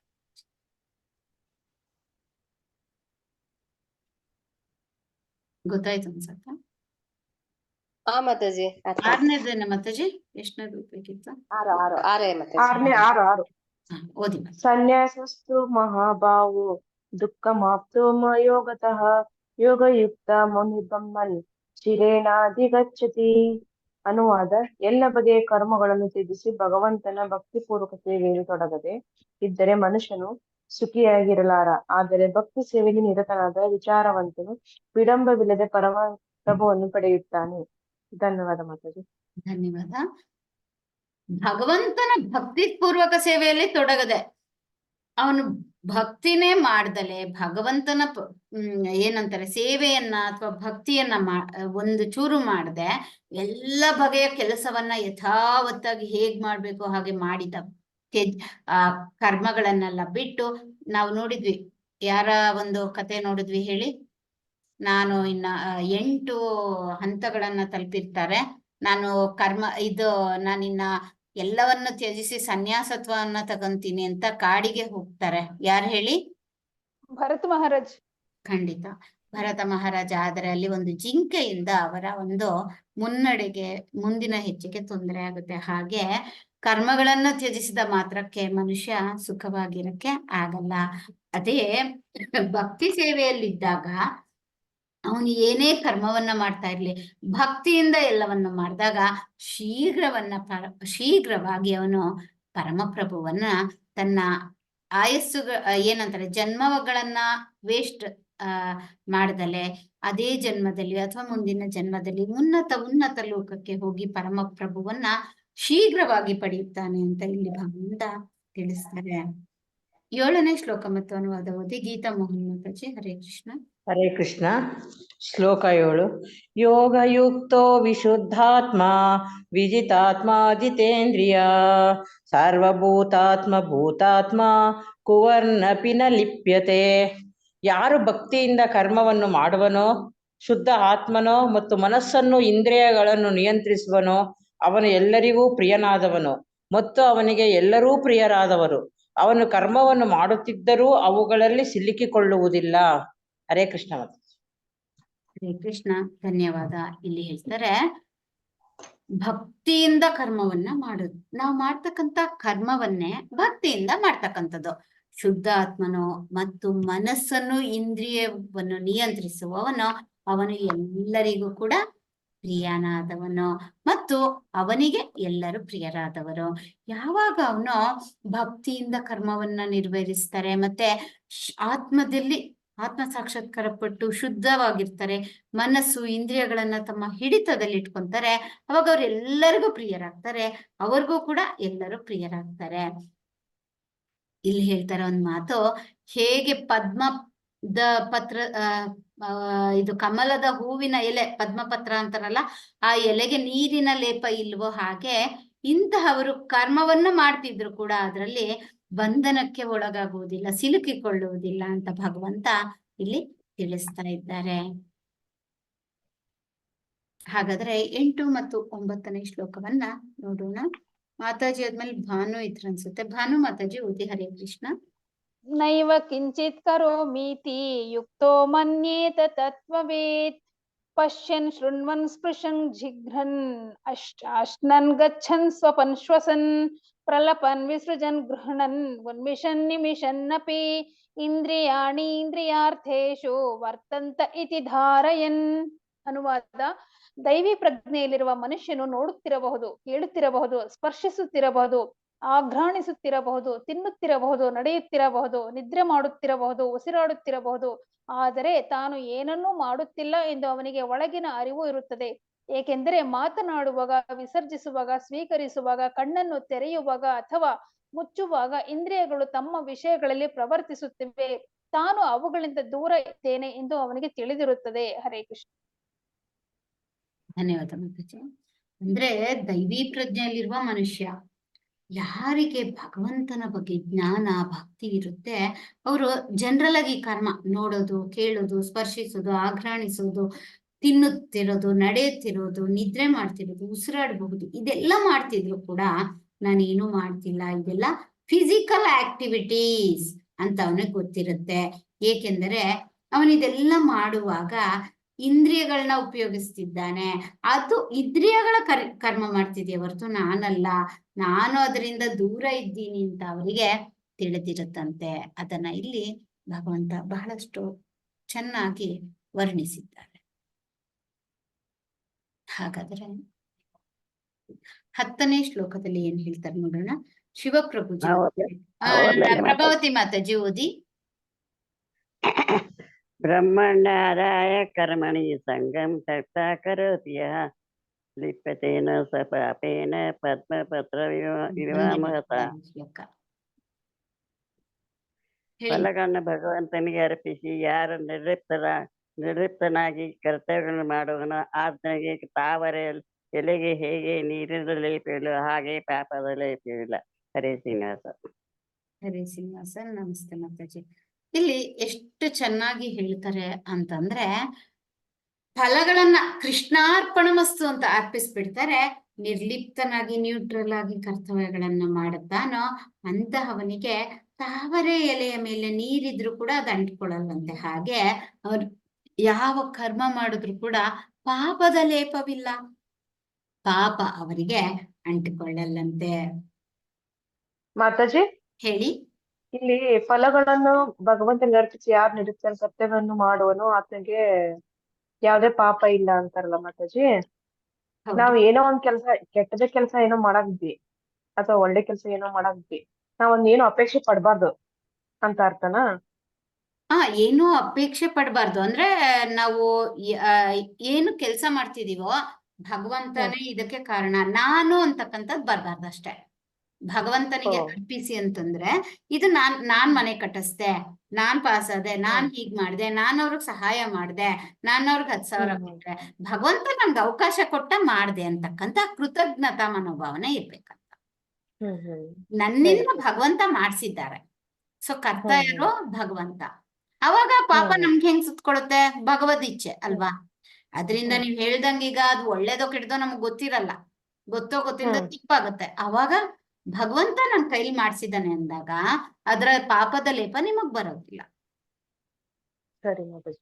ಧನ್ಯವಾದ. ಹಾಗಾಗಿ ನಾವ್ ಮಾಡೋದ್ರಲ್ಲಿ ಕೃಷ್ಣ ಕೃಷ್ಣ ಭಗವಂತನ ಹೆಸರುಗಳನ್ನ ಎಲ್ಲ ಹೇಳ್ತಾ ಇರ್ಬೇಕಾಗುತ್ತೆ. ಭಗವಂತನ ನಾಮ ಜಪ ಮಾಡ್ತಿದ್ದಷ್ಟು ಅಲ್ಲಿಯ ಪಾಪಗಳು ಅಲ್ಲಲ್ಲೇ ಹೋಗ್ತಾ ಇರತ್ತೆ. ಇಲ್ಲಿ ಬ್ರಹ್ಮಣಿ ಅಂದರೆ ಕೃಷ್ಣ ಪ್ರಜ್ಞೆಯಲ್ಲಿ ಅಂತ ಅರ್ಥ. ಭೌತಿಕ ಜಗತ್ತು ಪಾರಿಭಾಷಿಕವಾಗಿ ಪ್ರಧಾನ ಅಂದ್ರೆ ಐಹಿಕ ಪ್ರಕೃತಿಯ 3 ಗುಣಗಳಿರತ್ತಲ್ಲ, ಇದನ್ನ ಸರ್ವಂ ಏತದ್ ಬ್ರಹ್ಮ ತಸ್ಮಾತ್ ಏತದ್ ಬ್ರಹ್ಮ ಮತ್ತು ನಾಸರೂಪಂ ಅನ್ನಂ ಚ ಛಾಯತೆ, ಈ ವೇದ ಸ್ತೋತ್ರಗಳು ಮತ್ತು ಭಗವದ್ಗೀತೆಯೆಲ್ಲ ಮಮಯೋನಿರ್ ಮಹದ್ ಬ್ರಹ್ಮ ಎನ್ನುವ ಮಾತುಗಳು ಇಲ್ಲಿ ಹೇಳ್ತಾರೆ ನೋಡಿ. ಭೌತಿಕ ಜಗತ್ತಿನಲ್ಲಿ ಇರುವುದೆಲ್ಲ ಬ್ರಹ್ಮನ್ನ ಅಭಿವ್ಯಕ್ತಿ ಎಂದು ಸೂಚಿಸುತ್ತೆ. ಕಾರ್ಯಗಳು ಭಿನ್ನ ಭಿನ್ನವಾಗಿ ತೋರಿ ಬಂದರೂ ಕಾರಣದಿಂದ ಅವು ಬೇರೆಯಲ್ಲ. ಇದನ್ನ ಎಲ್ಲ ಕಡೆ ಹೇಳಿದ್ದಾರೆ. ನಮ್ಗೆ ಇದು ಬೇರೆ ಅದು ಬೇರೆ ಅನ್ನಿಸ್ಬೋದು, ಬಟ್ ಎಲ್ಲಾನು ಭಗವಂತನ ಒಂದು ಇಚ್ಛೆ, ಭಗವಂತನಿಂದ ಕರ್ತವ್ಯ ಆಗ್ತಾ ಇದೆ. ಇದೆಲ್ಲ ಭಗವಂತನ ಒಂದು ಅಭಿವ್ಯಕ್ತಿ ಅಂತ ನಾವು ಅರ್ಥ ಮಾಡ್ಕೊಂಡು ಹೇಳ್ಬೇಕು. ಈಶೋಪನಿಷತ್ತಿನಲ್ಲಿ ಎಲ್ಲವೂ ಪರಬ್ರಹ್ಮನಿಗೆ ಅಥವಾ ಕೃಷ್ಣನಿಗೆ ಸಂಬಂಧಿಸಿದ್ದು, ಎಲ್ಲವೂ ಅವನಿಗೆ ಸೇರಿದ್ದು ಎಂದು ಹೇಳಿದೆ. ಎಲ್ಲವೂ ಕೃಷ್ಣನಿಗೆ ಸೇರಿದ್ದು, ಎಲ್ಲಕ್ಕೂ ಅವನೇ ಒಡೆಯ. ಆದ್ದರಿಂದ ಎಲ್ಲವೂ ಭಗವಂತನ ಸೇವೆಯಲ್ಲಿ ನಿಯೋಜಿಸಬೇಕು. ಕೇಳಿದಿರಲ್ಲ ನಮ್ಮ ಪುರಂದರದಾಸರ ಪದಗಳು. ಕೆರೆಯ ನೀರನ್ನು ಕೆರೆಗೆ ಚೆಲ್ಲಿ ವರವ ಪಡೆದವರಂತೆ ಕಾಣಿರು, ಹರಿಯ ಕರುಣದೊಳಾದ ಭಾಗ್ಯವ ಹರಿ ಸಮರ್ಪಣೆ ಮಾಡಿ ಬದುಕಿರು. ಎಷ್ಟ್ ಚೆನ್ನಾಗಿ ಹೇಳ್ತಾರಲ್ವಾ. ಏನಂದ್ರೆ ಕೆರೆಯ ನೀರನ್ನು ಕೆರೆಯ ಚೆಲ್ಲಿ, ನಾನು ಹೇಳ್ತೀನಿ ಕಿರೀಟ ಮಾಡಿಸ್ಕೊಟ್ಟೆ, 1,000 ರೂಪಾಯಿ ಕೊಟ್ಟು ಪೂಜೆ ಮಾಡಿಸ್ದೆ, ಎಲ್ಲಿಂದ ಬಂತು? ಭಗವಂತ ಕೊಟ್ಟಿದ್ದು. ಕೆರೆಯ ನೀರನ್ನು ಕೆರೆಗೆ ಚೆಲ್ಲಿ ವರವ ಪಡೆದಂತೆ, ಅವನ್ ಕೊಟ್ಟಿದ್ದನ್ನು ಅವನ್ಗೆ ಕೊಟ್ಟು ಮತ್ತೆ ವರ ಕೊಡು ಅಂತ ಕೇಳ್ತೀವಂತೆ. ಹಾಗಾಗಿ ನಾವು ಹರಿಯ ಕರುಣದೊಳಾದ ಭಾಗ್ಯವ, ಭಗವಂತನ ಕರುಣೆಯಿಂದ ನಾವು ಪಡೆದ ಭಾಗ್ಯವನ್ನ ಹರಿ ಸಮರ್ಪಣೆ ಮಾಡಿ ಬದುಕಿರು. ಅಂದ್ರೆ ಭಗವಂತನ ಕೆಲಸಕ್ಕೆ, ಸೇವೆಗೆ, ಭಕ್ತಿ ಸೇವೆಯನ್ನ ಮಾಡುವುದನ್ನ ಕಲಿರಿ. ಯಾವುದೇ ರೀತಿ ಇರ್ಬೋದು ಸೇವೆ, ಎಲ್ಲವೂ ಅವನಿಗೆ ಅರ್ಪಿಸ್ಬೇಕು. ನಾವು ಮಾಡೋದೆಲ್ಲ ಅವನಿಂದ, ಅವನಿಗಾಗಿ, ಅವನಿಗೋಸ್ಕರ ಅಂತ ಅರ್ಥ ಮಾಡ್ಕೋಬೇಕು. ಶ್ರೀ ಪುರಂದರ ವಿಠಲರಾಯನ ಚರಣ ಕಮಲವ ನಂಬಿ ಬದುಕಿರೋ. ಅವ್ರು ಕೊಟ್ಟಿದ್ದವ್ರು ಕೊಟ್ಬಿಟ್ಟು ಭಗವಂತನ ಚರಣ ಕಮಲವನ್ನಷ್ಟೇ ನಂಬಿ ನಾವು ಬದುಕಿದಾಗ ನಾವು ಮುಂದೆ ಬರ್ತೀವಿ ಅಂತ ಎಷ್ಟೋ ಕೋಟಿ ಕೋಟಿ ಅವಾಗ್ಲೇ ಅಷ್ಟು ಇದ್ದಂತಹ ನಮ್ಮ ಪುರಂದರ ದಾಸರು ಒಮ್ಮೆ ತಮ್ಮ ಕಣ್ಣು ತೆರೆದು ಹೀಗೆ ಹೇಳ್ತಾರಂತೆ. ಎಲ್ಲರಿಗೂ ಗೊತ್ತಿದೆ ಅಲ್ಲ. ಹರೇ ಕೃಷ್ಣ. ಸುಮಿತ್ರಮ್ಮ ಮಾತಾಜಿ, ಪ್ರಭಾವತಿ ಮಾತಾಜಿ, ಹರೇ ಕೃಷ್ಣ. ಹರೇ ಕೃಷ್ಣ. ಏನ್ ಪುರಂದರದಾಸರ ಕೀರ್ತನೆ ಗೊತ್ತಿದೆ ಅಷ್ಟೇ. ಅವ್ರ ಬಗ್ಗೆ ಹೇಳಿ ಮಾತಾಜಿ. ಪುರಂದರದಾಸರು ಈಗ 850 ವರ್ಷಗಳ ಹಿಂದೆ ಇದ್ದಿದ್ದವ್ರು. ಅವರು ರತ್ನ ವ್ಯಾಪಾರಿಗಳು.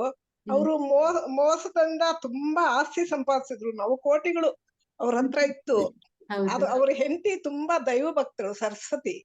ಆಕೆ ಅವ್ರನ್ನ ಅವ್ರಿಗೆ ಊಟ ಮಾಡ್ಬೇಡ, ಹಾಲು ಕೊಡು ಸಾಕು, ಎಲ್ಲ ಖರ್ಚಾಗುತ್ತೆ ಅಂತೆಲ್ಲ ಹೇಳಿ ಹೇಳಿ ಹೇಳಿ ಅವಳು ಎಲ್ಲಕ್ಕೂ ಸಹಧರ್ಮಿಣಿಯಾಗಿ ಬದುಕಿದ್ಲು ಪಾಪ.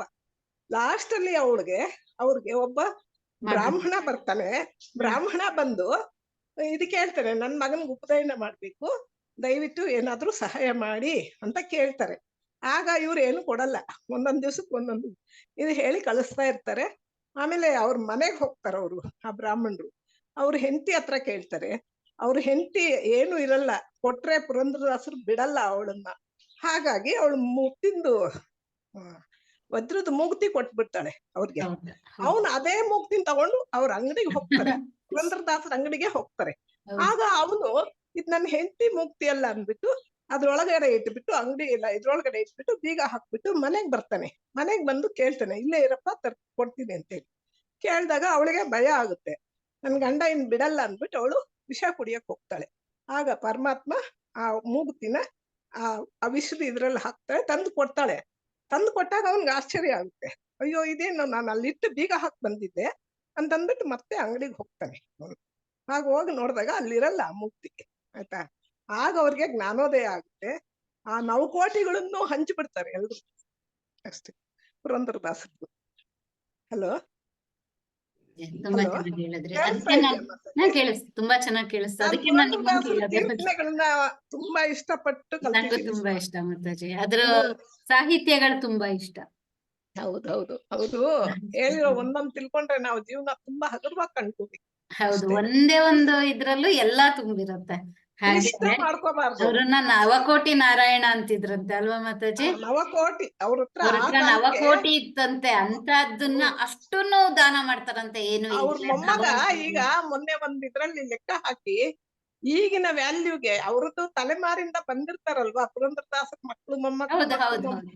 ಹಾಗೆ ಅವರು ಒಬ್ರು ಲೆಕ್ಕ ಹಾಕಿ ಆ ಸೊನ್ನೆಗಳು ನನ್ಗೆ ಎನ್ಸಕ್ ಆಗ್ಲಿಲ್ಲ, ಅಷ್ಟು ಕೋಟಿಗಳಾಗೋಗುತ್ತೆ ಈಗ. ಹೌದು ಮಾತಾಜಿ. ಆ ಕಾಲಕ್ಕೆ ಅಷ್ಟು 800 ವರ್ಷಗಳ ಹಿಂದೆ ಅಷ್ಟಿದ್ದಿತ್ತು, ಇವತ್ತು ಹೇಳಕ್ಕೆ ಆಗಲ್ಲ, ಅಷ್ಟು ಕೋಟಿಗಳಾಗ್ತಿತ್ತು. ಅದನ್ನೆಲ್ಲ ದಾನ ಮಾಡ್ತಾರೆ ಅಂದ್ರೆ ಭಗವಂತನನ್ನ ಅವ್ರ ಮನ- ಅರಿಯುವವರ್ಗಷ್ಟೇ ಇವೆಲ್ಲ ಐಹಿಕ. ಅದೆಲ್ಲ ಗೊತ್ತಾದ್ಮೇಲೆ ಇವೆಲ್ಲ ಎಲ್ಲ ನಶ್ವರ ಅನ್ಸುತ್ತೆ ಅಲ್ವಾ ಮಾತಾಜಿ? ಅವರು ಕೃಷ್ಣನ ಅವ್ರು ಹುಟ್ಟಿದ್ದು ಪುರಂದರದಾಸರು ಯಾರ್ದೋ ಒಂದು ಇದು ಅವತಾರನೇ, ಆಯ್ತಾ. ಅದು ಜನಗಳಿಗೆ ತೋರ್ಸಕ್ಕೋಸ್ಕರ ಮಾತಾಜಿ, ಆಯ್ತಾ. ಇದೆಲ್ಲ ಭಗವಂತನ ದಯನ ಜನಕ್ಕೆ ತೋರ್ಸಕ್ಕೋಸ್ಕರ ಮಾಡಿ ಖಂಡಿತ ಖಂಡಿತ. ಕೃಷ್ಣನೇ ಎಷ್ಟೊಂದು ನಾರದರ ಅಂಶರು ಅವರು, ಆ? ನಾರದರ ಅಂಶರು, ನಾರದ ನಾರದ ಮಹರ್ಷಿ. ನಾರದರ ಅಂಶರು. ಅವಚರರು. Okay okay. ನಾರದರ ಅವಚರರಲ್ಲಿ ಒಬ್ರು ಈ ಪುರಂದರದಾಸರು. ಅಂಶರು, ಹಾ ಹಾ. ಪ್ರಹ್ಲಾದ ಅಂಶ, ಅಂಶರು. ಅಂಶರು, ನಾರದರ ಅಂಶ. ಓಕೆ, ಅಂಶರು. ಧನ್ಯವಾದ ಮಾತಾಜಿ. ಅಂದ್ರ ಹಿಂದಿನ ಜನನ ನಾರದರಾಗಿದ್ರ ಅವರು, ಈ ಸರಿ ಪುರಂದರದಾಸರ ಅದರ. ಮಾತಾಜಿ. ಅವರೆಲ್ಲ ಈಗ ಕಲಿಯುಗದ ಆದಿಯಲ್ಲಿ ಹುಟ್ಟಿದ ಎಲ್ಲಾ ಮಹಾತ್ಮರುಗಳು ಕೂಡ ನಮಗೆ ಮಾರ್ಗದರ್ಶನ ಮಾಡಕ್ಕೆ ಅಂತಾನೆ ಅವ್ರು ಹುಟ್ಟಿದ್ರು. ಕನಕದಾಸರು, ಪುರಂದರದಾಸರು, ಬಸವಣ್ಣವರು, ಅಕ್ಕಮಹಾದೇವಿ, ಸುಮಾ ದೇವರ ದಾಸಿನಿ, ಅವ್ರ ಕೀರ್ತನೆಗಳು ಓದಿದ್ರೆ ಸಾಕು, ಅಷ್ಟೇ ಜೀವನ ಪಾವನ ಆಗೋಗುತ್ತೆ. ಹೌದು, ನಂಗೂ ಬಹಳಷ್ಟು ಇಷ್ಟ. ಹಾಗೆ ಇಲ್ಲಿ ಭಗವಂತ ನೀವ್ ಭಕ್ತಿ ಎಲ್ಲಿ ಯಾವಾಗ ಯಾವ ಲೆಕ್ಕಾಚಾರ ಆಗ್ತಾನೆ ಹೇಳಕ್ಕಾಗಲ್ಲ. ಇಲ್ಲಿ ಭಗವಂತ ಭಗವದ್ಗೀತೆಯಲ್ಲಿ 3ನೇ ಅಧ್ಯಾಯದ 30ನೇ ಶ್ಲೋಕದಲ್ಲಿ ಹೇಳ್ತಾರಂತೆ, ಮೈ ಸರ್ವಾಣಿ ಕರ್ಮಾಣಿ ಸನ್ಯಾಸ, ಎಲ್ಲ ಕರ್ಮಗಳನ್ನು ನನಗೆ ಅಂದ್ರೆ ಕೃಷ್ಣನಿಗೆ ಒಪ್ಪಿಸು, ಇನ್ನೇನು ಇಲ್ಲ ನಿನ್ ಕೆಲ್ಸ ಅಂತ ಇಲ್ಲಿ ಭಗವಂತ ಬಹಳ ಚೆನ್ನಾಗ ಹೇಳಿದ್ದಾರೆ. ನಾವ್ ಸರಿಯಾಗಿ ಅರ್ಥ ಮಾಡ್ಕೋಬೇಕಷ್ಟೇ. ಹಾಗಾದ್ರೆ ಇವರು ಶಿವಪ್ರಭುಜಿ ಓದ್ತೀರಾ 11ನೇ ಶ್ಲೋಕ ಮತ್ತು ಅನುವಾದ? ಹರೇ ಕೃಷ್ಣ. ಹರೇ ಕೃಷ್ಣ. ಹರೇ ಕೃಷ್ಣ. ಕಾಯೇನ ಮನಸಾ ಬುದ್ಧ್ಯಾ ಕೇವಲೈರಿಂದ್ರಿಯೈರಪಿ ಯೋಗಿನಃ ಕರ್ಮ ಕುರ್ವಂತಿ ಸಂಗಂ ತ್ಯಕ್ತ್ವಾತ್ಮಶುದ್ಧಯೇ. ಯೋಗಿಗಳು ಮೋಹವನ್ನು ಬಿಟ್ಟು ಕೇವಲ ಶುದ್ಧಿಗಾಗಿ ದೇಹ, ಮನಸ್ಸು, ಬುದ್ಧಿ ಮತ್ತು ಇಂದ್ರಿಯಗಳಿಂದ ಸಹ ಕರ್ಮವನ್ನು ಮಾಡುತ್ತಾರೆ. ಹರೇ ಕೃಷ್ಣ. ಧನ್ಯವಾದ ಪ್ರಭುಜಿ. ಯೋಗಿಗಳು ಅಂದ್ರೆ ಭಗವಂತನನ್ನ ಪಡೀಬೇಕು, ಉನ್ನತ ಲೋಕಕ್ಕೆ ಹೋಗಕ್ಕೆ ಅರ್ಹರಿರ್ತಕ್ಕಂತಹವರು, ಭಗವಂತನನ್ನ ತಿಳಿದವರು, ಆತ್ಮ ಸಾಕ್ಷಾತ್ಕಾರವನ್ನ ಪಡೆದವರು ಮೋಹವನ್ನ ಬಿಡ್ತಾರಂತೆ. ಕೇವಲ ಶುದ್ಧಿಗಾಗಿ ದೇಹ, ಮನಸ್ಸು, ಬುದ್ಧಿ, ಇಂದ್ರಿಯಗಳಿಂದ ಸಹಕರ್ಮವನ್ನ ಮಾಡ್ತಾರೆ. ಅಂದ್ರೆ ನಾವು ಮೋಹವನ್ನ ಬಿಟ್ಟಾಗ ಇದರಲ್ಲಿ ಮಾಡ್ತಕ್ಕಂಥ ಕರ್ಮದಿಂದ ನಮಗೆ ಯಾವ ಪಾಪದ ಲೇಪ ಇರಲ್ಲ. ಯಾವಾಗ ನಾವು ಅದರ ಜೊತೆ ಮೋಹವನ್ನ ಇಟ್ಕೊಂತೀವಿ, ಏನು ಕರ್ಮ ಮಾಡಿದಾಗ್ಲೂ ಅದ್ರ ಜೊತೆಗೆ ನಮ್ಗೆ ಪಾಪ ಕೂಡ ಗಂಟು ಮೂಟೆ ಗಂಟು ಗಂಟು ಗಂಟಾಗಿ ಜನ್ಮ ಜನ್ಮಾಂತರಕ್ಕೆ ಸಾಕಾಗ್ದಿರಷ್ಟು ಬಂದ್ಬಿಡತ್ತಂತೆ. ಹಾಗಾಗಿ ಮೊದಲಿಗೆ ನೀವು ಒಂದೇ ಮಾತಲ್ಲಿ ನಿಮ್ಗೆ ಅರ್ಥ ಆಗ್ಲಿ ಅಂತ ಬುದ್ಧ ಹೇಳ್ಬಿಟ್ಟು ಹೋದ ಅಲ್ವಾ, ಆಸೆಯೇ ದುಃಖಕ್ಕೆ ಮೂಲ ಅಂತ. ಹಾಗೆ ನಮ್ಮ ಶ್ರೀಲ ರೂಪ ಗೋಸ್ವಾಮಿಯವರು ಭಕ್ತಿರಸಾಮೃತ ಸಿಂಧುರಲ್ಲಿ ಹೇಳ್ತಾರಂತೆ, ಈಹ ಯಸ್ಯ ಹರೇರ್ದಾಸೈ ಕರ್ಮಣ ಮನಸಾಗಿರ ನಿಖಿಲ ಸ್ವಪ್ಯ ವಸ್ಥಾಸು ಜೀವನ್ ಮುಕ್ತ ಸವುಚ್ಯತೆ.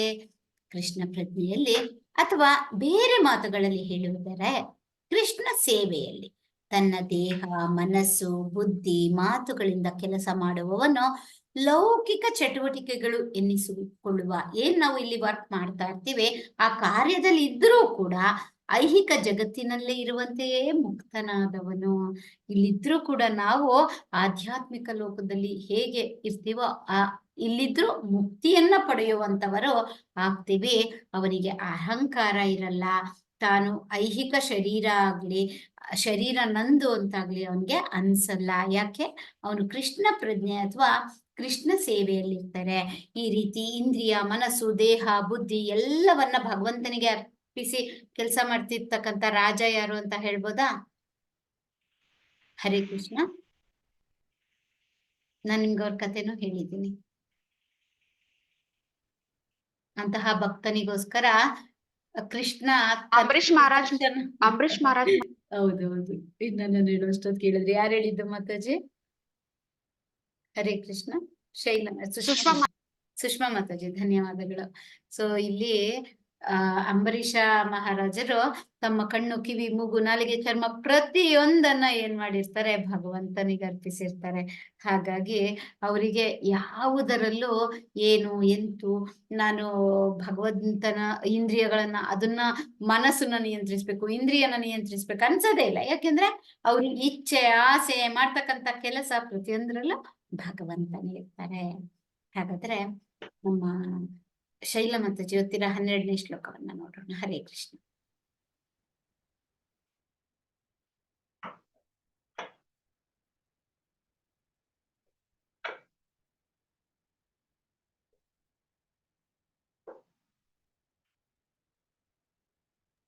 ಶೈಲ ಮಾತಾಜಿ ಇಲ್ಲ ಅನ್ಸುತ್ತೆ. ಭಾನು ಮಾತಾಜಿ ಓದಿ. ಯುಕ್ತ ಕರ್ಮಫಲಂ ತ್ಯಕ್ತ್ವಾ ಶಾಂತಿಮಾಪ್ನೋತಿ ನೈಷ್ಠಿಕೀ ಅಯುಕ್ತ ಕಾಮಕಾರೇಣ ಫಲೇ ಸಕ್ತೋ ನಿಬಧ್ಯತೆ. ಅನುವಾದ: ಒಂದೇ ರೀತಿಯಾಗಿ ನಿಷ್ಠೆಯಿಂದಿರುವ ಆತ್ಮನು ಪರಿಶುದ್ಧ ಶಾಂತಿಯನ್ನು ಹೊಂದುತ್ತಾನೆ, ಏಕೆಂದರೆ ಅವನು ಎಲ್ಲ ಕರ್ಮಫಲಗಳನ್ನು ನನಗೆ ಒಪ್ಪಿಸುತ್ತಾನೆ. ದೈವದೊಂದಿಗೆ ಒಂದಾಗಿರದವನು ಕರ್ಮಫಲಕ್ಕಾಗಿ ಆಸೆ ಪಡುವುದರಿಂದ ತೊಡಕಿನಲ್ಲಿ ಸಿಕ್ಕಿಕೊಳ್ಳುತ್ತಾನೆ. ಹರೇ ಕೃಷ್ಣ. ಇಷ್ಟೇ ವೆರಿ ಸಿಂಪಲ್ ಆಗಿ ಭಗವಂತ ಹೇಳ್ತಾನೆ. ನಾವು ಪ್ರತಿಯೊಂದು ಶ್ಲೋಕನ ತಿಳ್ಕೊಂಡಿರಲ್ವಲ್ಲ ಲೆವೆಲ್ ಅಲ್ಲೇ, ಹಾಗಾಗಿ ಸೆಕೆಂಡ್ ಲೆವೆಲ್ ಅಲ್ಲೇ ವಿವರವಾಗಿ ತಿಳ್ಕೊಂತೀವಿ. ಇಲ್ಲಿ ನಾವೇನ್ ತಿಳ್ಕೊಂತೀವಿ? ಒಂದೇ ರೀತಿಯಿಂದ ಭಗವಂತನೇ ಇಲ್ಲ ಅಂತ ನಿಷ್ಠೆಯಿಂದಿರುವ ಆತ್ಮ ಸಾಕ್ಷಾತ್ಕಾರವನ್ನ ಪಡೆದ ಒಬ್ಬ ಆತ್ಮ ಅಂದ್ರೆ ಮನುಷ್ಯ, ಅಂದ್ರೆ ಇಲ್ಲಿ ಜೀವಿ ಪರಿಶುದ್ಧ ಶಾಂತಿಯನ್ನ ಹೊಂದುತ್ತಾನೆ. ಇದನ್ನ ನಿಮ್ಮ ಒಂದು ವಿವರಣೆಯಲ್ಲಿ ಶಾಂತಿ ಅಂದ್ರೆ ಒಂದಿರ್ಬೋದು, ನನ್ನ ವಿವರಣೆಯಲ್ಲಿ ಶಾಂತಿ ಅಂದ್ರೆ ಬೇರೆ ಇರ್ಬೋದು, ಇನ್ನೊಬ್ಬರ ವಿವರಣೆಯಲ್ಲಿ ಇನ್ನೊಂದಿರ್ಬೋದು. ಆದರೆ ಪರಿಶುದ್ಧ ಶಾಂತಿಯನ್ನು ಹೊಂದುತ್ತಾನೆ ಅಂದ್ರೆ ಯಾರು ಈ ರೀತಿ ಭಗವಂತನನ್ನ ನಂಬಿರ್ತಾರೋ ಖಂಡಿತ ಅವರಿಗೆ ಶಾಂತಿ ಅಂತಕ್ಕಂಥದ್ದು ದೊರಕುತ್ತೆ ಅಂತ ಭಗವಂತ ಹೇಳ್ತಾನೆ. ಯಾಕೆ? ಅವನು ಎಲ್ಲ ಕರ್ಮ ಫಲಗಳನ್ನ ನನಗೆ ಒಪ್ಪಿಸುತ್ತಾನೆ. ಅದ್ ಸರಿನೋ ತಪ್ಪೋ ಕೃಷ್ಣ ನಿನಗೆ ಬಿಟ್ಟಿತ್ತು, ನೀನು ಹೇಗೆ ನಡೆಸ್ತೀಯ ನಾನ್ ನಡೀತೀನಿ ಅಂತ ಹೇಳಿದಾಗ ಕೃಷ್ಣ ಸರಿದಾರಿಲೇ ನಡೆಸ್ತಾರೆ ಅಲ್ವಾ?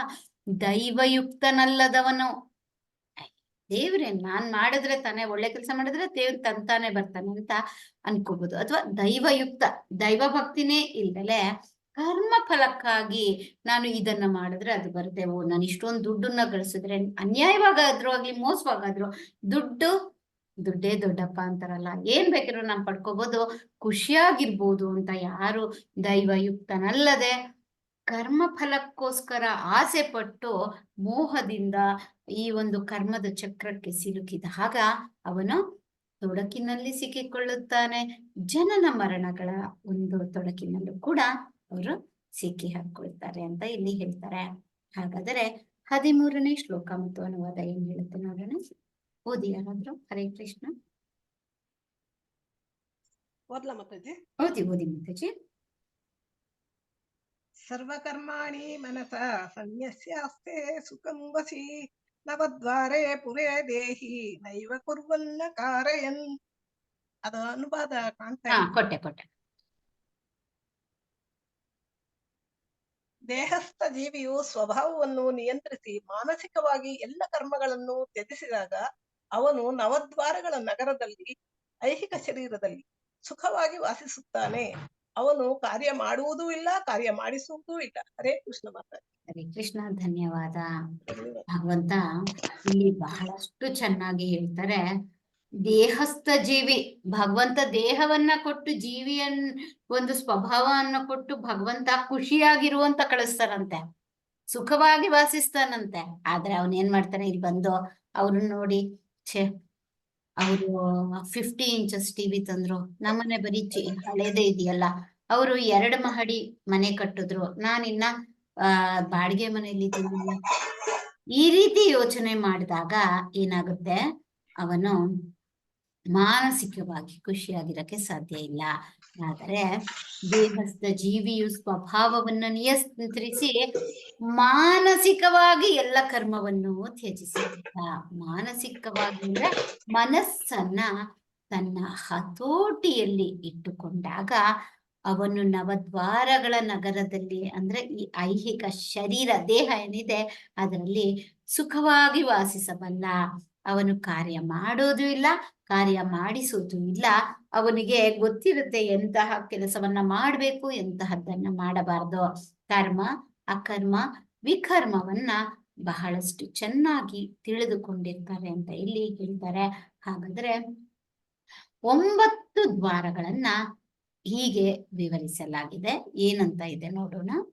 ನವದ್ವಾರೆ ಪುರೇ ದೇಹಿ ಹಂಸೋ ಲೇಲಾಯತೆ ಬಹಿ ವಶಿ ಸರ್ವಸ್ಯ ಲೋಕಸ್ಯ ಸ್ಥಾವರಸ್ಯ ಚರಸ್ಯ ಚ. ಇಲ್ಲಿ ಹೇಳ್ತಾನೆ, ಜೀವಿಯ ದೇಹದಲ್ಲಿ ವಾಸಿಸುತ್ತಿರುವ ದೇವೋತ್ತಮ ಪರಮ ಪುರುಷನು ವಿಶ್ವದ ಎಲ್ಲ ಜೀವಿಗಳನ್ನ ನಿಯಂತ್ರಿಸುತ್ತಾನೆ. ದೇಹಕ್ಕೆ 9 ದ್ವಾರಗಳುಂಟು. ಸೊ ನವದ್ವಾರೆ, 9 ದ್ವಾರಗಳು ಅಂತಂದಾಗ ಯಾವುದು? ನಮ್ಮ ದೇಹ. ಯಾವುದು? 2 ಕಣ್ಣು, ಮೂಗಿನ 2 ಗುಳ್ಳೆಗಳು, 2 ಕಿವಿಗಳು, 1 ಬಾಯಿ, ಗುದ ಮತ್ತು ಜನನೇಂದ್ರಿಯ. ಇಷ್ಟು 9 ನವದ್ವಾರಗಳುಂಟು. ತನ್ನ ಬದ್ಧ ನೆಲೆಯಲ್ಲಿ ಜೀವಿಯು ತನ್ನನ್ನು ದೇಹದೊಂದಿಗೆ, ನನ್ನ ಹೆಸರು ಏನ್ ಹೇಳ್ತೀನಿ, ನಾನು ಯಾರು, ಎಲ್ಲಿ ವಾಸಿಸುತ್ತೇನೆ, ಅದು ದೇಹಕ್ಕಷ್ಟೇ ಸಂಬಂಧಪಟ್ಟಿದ್ದು ಗುರುತಿಸಿಕೊಳ್ಳುತ್ತಾನೆ. ಆದರೆ ಅವನು ತನ್ನನ್ನು ತನ್ನೊಳಗಿರುವ ಭಗವಂತನೊಡನೆ ಏನಂತ ಹೇಳ್ತಾರೆ, ಆತ್ಮ ಪರಮಾತ್ಮ ಪುರುಷೋತ್ತಮ ವಿಭಾಗ ಯೋಗದಲ್ಲಿ ಭಗವಂತನ ಹೇಳ್ತಾನೆ, ಏನು, ನಿನ್ನೊಡನೆ ಇನ್ನೊಬ್ಬನಿದ್ದಾನೆ. ಹೃದಯದಲ್ಲಿ ಇನ್ನೊಬ್ಬನು ಅಂದ್ರೆ ಮೊದಲಿಗೆ ಆತ್ಮ ಇರ್ತಾನೆ, ಆತ್ಮನೊಂದಿಗೆ ಇನ್ನೊಬ್ಬನಿದ್ದಾನೆ, ಅವನನ್ನ ಪರಮಾತ್ಮ ಎಂದು ಹೆಸರು ಅಂತ ಹೇಳ್ತಾರೆ. ಭಗವಂತನೊಡನೆ ಯಾವಾಗ ನಾವು ಆತ್ಮ ಪರಮಾತ್ಮ ಕ್ಷೇತ್ರಜ್ಞ, ಕ್ಷೇತ್ರ ಅಂದ್ರೆ ದೇಹ, ಕ್ಷೇತ್ರಜ್ಞ ಅಂದ್ರೆ ದೇಹದ ಹೃದಯದಲ್ಲಿ ಆತ್ಮ ಮತ್ತು ಪರಮಾತ್ಮ ಇರ್ತಕ್ಕಂಥದ್ನ ಅರಿತುಕೊಂಡ ಜ್ಞಾನ. ಸೊ ಅರಿತುಕೊಂಡವನು ಕ್ಷೇತ್ರಜ್ಞ ಅಂದ್ರೆ ಆತ್ಮ ಮತ್ತು ಪರಮಾತ್ಮ. ಹೀಗೆ ತನ್ನೊಳಗಿರುವ ಭಗವಂತನೊಡನೆ ಗುರುತಿಸಿಕೊಂಡಾಗ ದೇಹದಲ್ಲಿ ಇರುವಾಗಲೇ ಭಗವಂತನಷ್ಟೇ ಸ್ವತಂತ್ರನಾಗುತ್ತಾನೆ ಅಂತ ಶ್ವೇತಾಶ್ವತರ ಉಪನಿಷತ್ತನ 3ನೇ ಅಧ್ಯಾಯದ 18ನೇ ಶ್ಲೋಕದಲ್ಲಿ ಹೇಳ್ತಾನೆ. ಹಾಗಾಗಿ ಇಲ್ಲಿ ಹೇಳ್ತಾರೆ, ಆದ್ದರಿಂದ ಕೃಷ್ಣ ಪ್ರಜ್ಞೆಯುಳ್ಳ ಮನುಷ್ಯನು ಐಹಿಕ ದೇಹದ ಹೊರಗಿನ ಮತ್ತು ಒಳಗಿನ 2 ಕಾರ್ಯಗಳಿಂದ ಸ್ವತಂತ್ರ. ಯಾಕೆಂದ್ರೆ ಕೃಷ್ಣ ಪ್ರಜ್ಞೆಯಲ್ಲಿ ಒಬ್ಬನು ಎಲ್ಲ ಒಳ್ಳೆಯದನ್ನೇ ಮಾಡುತ್ತಾನೆ. ಭಗವಂತ ಹೇಳ್ತಾನೆ, ಒಬ್ಬನು ಎಂತ ಹೀನ ಕೃತ್ಯ ಮಾಡ್ತಿದ್ದರೋ ಅವನು ಕೃಷ್ಣ ಪ್ರಜ್ಞೆಯಲ್ಲಿ ಭಕ್ತಿ ಮಾರ್ಗದಲ್ಲಿದ್ದರೆ ಅವನು ಸಾಧು ಸಂತ ಅಂತಾನೆ ಅನ್ಬೇಕಂತೆ. ಯಾಕೆಂದ್ರೆ ಹೀಗೆ ಅವನು ಸದ್ಯದಲ್ಲೇ ಶೀಘ್ರದಲ್ಲೇ ಅವನು ಏನಾಗ್ತಾನೆ, ಧರ್ಮಾತ್ಮನಾಗ್ತಾನೆ. ಹಾಗಾದ್ರೆ 14ನೇ ಶ್ಲೋಕ ಮತ್ತು ಅನುವಾದವನ್ನ ಓದೋಣ. ಕೊನೆಯದು ಇವತ್ತಿಗೆ. ಯಾರಾದ್ರೂ ಓದಿ. ಹರೇ ಕೃಷ್ಣ. ನ ಕರ್ತೃತ್ವಂ ನ ಕರ್ಮಾಣಿ ಲೋಕಸ್ಯ ಸೃಜತಿ ಪ್ರಭುಃ ನ ಕರ್ಮ ಫಲ ಸಂಯೋಗಂ ಸ್ವಭಾವಸ್ತು ಪ್ರವರ್ತತೆ. ಅನುವಾದ: ತನ್ನ ದೇಹವೆಂಬ ನಗರದ ಒಡೆಯನಾದ ದೇಹಸ್ಥ ಆತ್ಮನು ಕರ್ಮಗಳನ್ನು ಸೃಷ್ಟಿಸುವುದಿಲ್ಲ, ಜನರಿಗೆ ಕರ್ಮ ಮಾಡುವಂತೆ ಮನವೊಲಿಸುವುದಿಲ್ಲ ಮತ್ತು ಕರ್ಮಫಲವನ್ನು ಸೃಷ್ಟಿಸುವುದಿಲ್ಲ. ಇವೆಲ್ಲವನ್ನೂ ಐಹಿಕ ಪ್ರಕೃತಿಯ ಗುಣಗಳೇ ಮಾಡುತ್ತವೆ. ಹರೇ ಕೃಷ್ಣ. ಹರೇ ಕೃಷ್ಣ. ಧನ್ಯವಾದ. ತನ್ನ ದೇಹವೆಂಬ ಅಂದ್ರೆ ಕ್ಷೇತ್ರ ಅಂತ ಈ ದೇಹ ಏನ್ ಹೇಳ್ತಾರೆ, ಈ ನಗರದ ಒಡೆಯನಾದ ದೇಹಸ್ಥ ಆತ್ಮ ಅಂದ್ರೆ ನಾನು ಅಂತಕ್ಕಂಥದ್ದು ಇರುತ್ತಲ್ಲ, ಕರ್ಮಗಳನ್ನು ಆತ್ಮನು ಸೃಷ್ಟಿಸುವುದಿಲ್ಲ, ಜನರಿಗೆ ಕರ್ಮ ಮಾಡುವಂತೆ ಮನವೊಲಿಸುವುದಿಲ್ಲ. ನೀನ್ ಕೂಡ ಹಂಗ್ ಮಾಡು ಹಿಂಗ್ ಮಾಡು ಅಂತ ಹೇಳೋದಿಲ್ಲ, ಫಲವನ್ನು ಸೃಷ್ಟಿಸುವುದಿಲ್ಲ. ಯಾವಾಗ ನಾವು ಐಹಿಕ ಜಗತ್ತಿನ ಬಗ್ಗೆ ಯೋಚಿಸ್ತೀವಿ ಆವಾಗ ನಮ್ಗೆ ಕರ್ಮದ ಫಲ, ಅದರ ಒಂದು ಪಾಪ ಎಲ್ಲ ಅಂಟುತ್ತೆ, ಇಲ್ದಿದ್ರೆ ಇಲ್ಲ. ಇವೆಲ್ಲವನ್ನು ಐಹಿಕ ಪ್ರಕೃತಿಯ ಗುಣಗಳೇ ಸೃಷ್ಟಿ ಮಾಡುತ್ತವೆ. ಪ್ರಕೃತಿಯ ಗುಣಗಳು ಯಾವುದೇಳಿ? ಸತ್ವ ರಜಸ ತಮಸ್ಸು. ಹೌದು, ಸತ್ವಗುಣ, ರಜೋಗುಣ, ತಮೋಗುಣ ಇವುಗಳಷ್ಟೇ ಮಾಡುತ್ತೆ ಅಂತ ಅರ್ಥ ಮಾಡ್ಕೊಂಡಾಗ ಆತ್ಮ ಸಾಕ್ಷಾತ್ಕಾರ ಪಡೆದಂತಹ ಒಂದು ಆತ್ಮ ಅದು ಭಗವಂತನೊಳಗೆ ಗುರುತಿಸಿಕೊಂಡು ತಾನು ಏನಾಗ್ತಾನೆ, ಕೃಷ್ಣ ಪ್ರಜ್ಞೆಯಲ್ಲಿ ಇದ್ದುಕೊಂಡು ಶೀಘ್ರದಲ್ಲಿ ಆಯಸ್ಸಿನ ನಂತರ ಭಗವಂತನನ್ನ ಪಡೆಯುತ್ತಾನೆ. ಇಲ್ಲಿ ಹೇಳ್ತಾರೆ ಭಾವಾರ್ಥದಲ್ಲಿ. ಭಾವಾರ್ಥವನ್ನ ಓದಿ ಯಾರಾದ್ರೂ. ಹರೇ ಕೃಷ್ಣ. ಓದ್ಲ ಮಾತಾಜಿ? ಓದಿ ಮಾತಾಜಿ. 7ನೇ ಅಧ್ಯಾಯದಲ್ಲಿ ವಿವರಿಸುವಂತೆ ಜೀವಿಯು ಭಗವಂತನ ಶಕ್ತಿಗಳಲ್ಲಿ ಅಥವಾ ಪ್ರಕೃತಿಗಳಲ್ಲಿ ಒಂದು. ಇದು ಜಡವಸ್ತುವಿನಿಂದ ಭಿನ್ನವಾದದ್ದು. ಜಡವಸ್ತುವು ಭಗವಂತನ ಇನ್ನೊಂದು ಪ್ರಕೃತಿ. ಇದನ್ನು ಕನಿಷ್ಠ ಎನ್ನುತ್ತಾರೆ. ಉತ್ತಮ ಪ್ರಕೃತಿಯ ಜೀವಿಯು ಅನಾದಿ ಕಾಲದಿಂದ ಹೇಗೋ ಐಹಿಕ ಪ್ರಕೃತಿಯೊಂದಿಗೆ ಸಂಬಂಧ ಹೊಂದಿದೆ. ಜೀವಿಗೆ ದೊರೆಯುವ ಅಲ್ಪಕಾಲದ ದೇಹವು ಅಥವಾ ಐಹಿಕ ವಾಸಸ್ಥಳವು ವಿವಿಧ ಕಾರ್ಯಗಳ ಮತ್ತು ಆ ಕರ್ಮಫಲಗಳ ಕಾರಣವಾಗುತ್ತದೆ. ಇಂತಹ ಬದ್ಧ ವಾತಾವರಣದಲ್ಲಿ ವಾಸಿಸುವುದರಿಂದ ಮನುಷ್ಯನು ಅಜ್ಞಾನದಿಂದ ತನ್ನನ್ನು ದೇಹದೊಂದಿಗೆ ಗುರುತಿಸಿಕೊಂಡು ದೇಹದ ಕರ್ಮಫಲಗಳಿಂದ ಕಷ್ಟಪಡುತ್ತಾನೆ. ಅನಾದಿ ಕಾಲದಿಂದ ಬಂದ ಅಜ್ಞಾನವೇ ದೇಹದ ಕಷ್ಟ ಮತ್ತು ಯಾತನೆಗಳಿಗೆ ಕಾರಣ. ಜೀವಿಯು ದೇಹದ ಕಾರ್ಯಗಳಿಂದ ದೂರವಾಗುತ್ತಲೇ ಆತನು ಪ್ರತಿಕ್ರಿಯೆಗಳಿಂದಲೂ ಬಿಡುಗಡೆಗೊಳ್ಳುತ್ತಾನೆ. ಅವನು ದೇಹವೆಂಬ ನಗರದಲ್ಲಿ ಇರುವ ತನಕ ಅದರ ಯಜಮಾನನಂತೆ ಕಾಣುತ್ತಾನೆ. ಆದರೆ ವಾಸ್ತವವಾಗಿ ಅವನು ಅದರ ಒಡೆಯನೂ ಅಲ್ಲ ಮತ್ತು ಅದರ ಕರ್ಮಫಲಗಳನ್ನು ನಿಯಂತ್ರಿಸಬಲ್ಲವನೂ ಅಲ್ಲ. ಅವನು ತನ್ನ ಉಳಿವಿಗಾಗಿ ಸೆಣಸುತ್ತಾ ಭವಸಾಗರದಲ್ಲಿದ್ದಾನೆ ಅಷ್ಟೇ. ಸಾಗರದ ಅಲೆಗಳು ಅವನನ್ನು ಎತ್ತಿ ಹಾಕುತ್ತಿವೆ. ಅವುಗಳ ಮೇಲೆ ಅವನಿಗೆ ಯಾವ ಹತೋಟಿಯೂ ಇಲ್ಲ.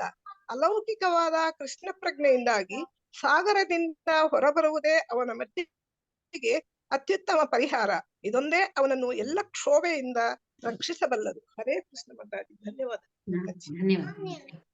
ಭಗವಂತ ಇಲ್ಲಿ ಎಷ್ಟು ಚೆನ್ನಾಗಿ ಒಂದು ಉದಾಹರಣೆಯನ್ನ ಕೊಟ್ಟಿದ್ದಾರೆ ಅಂದ್ರೆ, ಸಾಗರದ ಅಲೆಗಳು, ನಾವು ಸಾಗರಕ್ಕೆ ಹೋದಾಗ ಆ ಅಲೆಗಳು ಏನ್ ಮಾಡುತ್ತೆ, ನಾವು ಹೋಗ್ತಾ ಇರ್ತೀವಿ, ಅದ್ ತಗೊಂಬಂದು ನಮ್ಗೆ ಮತ್ತೆ ಆ ಸಾಗರದ ದಡಕ್ಕೆ ಬಿಡ್ತಾ ಇರತ್ತೆ. ನಾವು ಹೋಗ್ತಾ ಇರ್ತೀವಿ, ಮತ್ತೆ ಅವರನ್ನ ಎತ್ತಿ ಹಾಕ್ತಾ ಇರತ್ತೆ.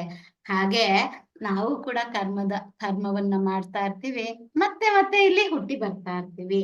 ಯಾವಾಗ ಭಗವಂತನನ್ನ ಅರಿಲಿಕ್ಕೆ, ಆತ್ಮ ಸಾಕ್ಷಾತ್ಕಾರವನ್ನ ಪಡೀಲಿಕ್ಕೆ ಹೋಗ್ತೀವಿ, ಭಗವಂತ ಹೇಳ್ತಾನೆ, ಈ ಐಹಿಕ ಪ್ರಕೃತಿಯಿಂದ ಹೊರ ಬರ್ಬೇಕಂದ್ರೆ ಭವಸಾಗರದಿಂದ ಹೊರಗ್ ಬರ್ಬೇಕು. ಭೌತಿಕತೆಯಿಂದ ಸಾಗರದಿಂದ ಹೊರಗ್ ಬರೋದ್ ಬಿಟ್ಟು ಆ ಒಂದು ಅಲೆಗಳಲ್ಲೇ ಇದ್ದು ನನ್ನನ್ನು ಸರಿ ಮಾಡು ಅಂದಾಗ ಸರಿ ಹೋಗೋದಿಲ್ಲ.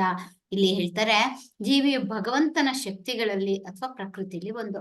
ಈಗ ಹೇಳ್ತೀವಲ್ಲ, ಎಲ್ಲಾ ಚರಾಚರ ವಸ್ತುಗಳು ಭಗವಂತ ಅಂತ. ಜಡವಸ್ತು ಕೂಡ ಭಗವಂತನೇ, ಆದ್ರೆ ಅದು ಕನಿಷ್ಠ, ಅಂದ್ರೆ ಅದಕ್ಕೆ ಅಷ್ಟು ಪವರ್ ಇರಲ್ಲ, ಬಟ್ ಭಗವಂತನ ಅಂಶನೇ. ಹೀಗೆ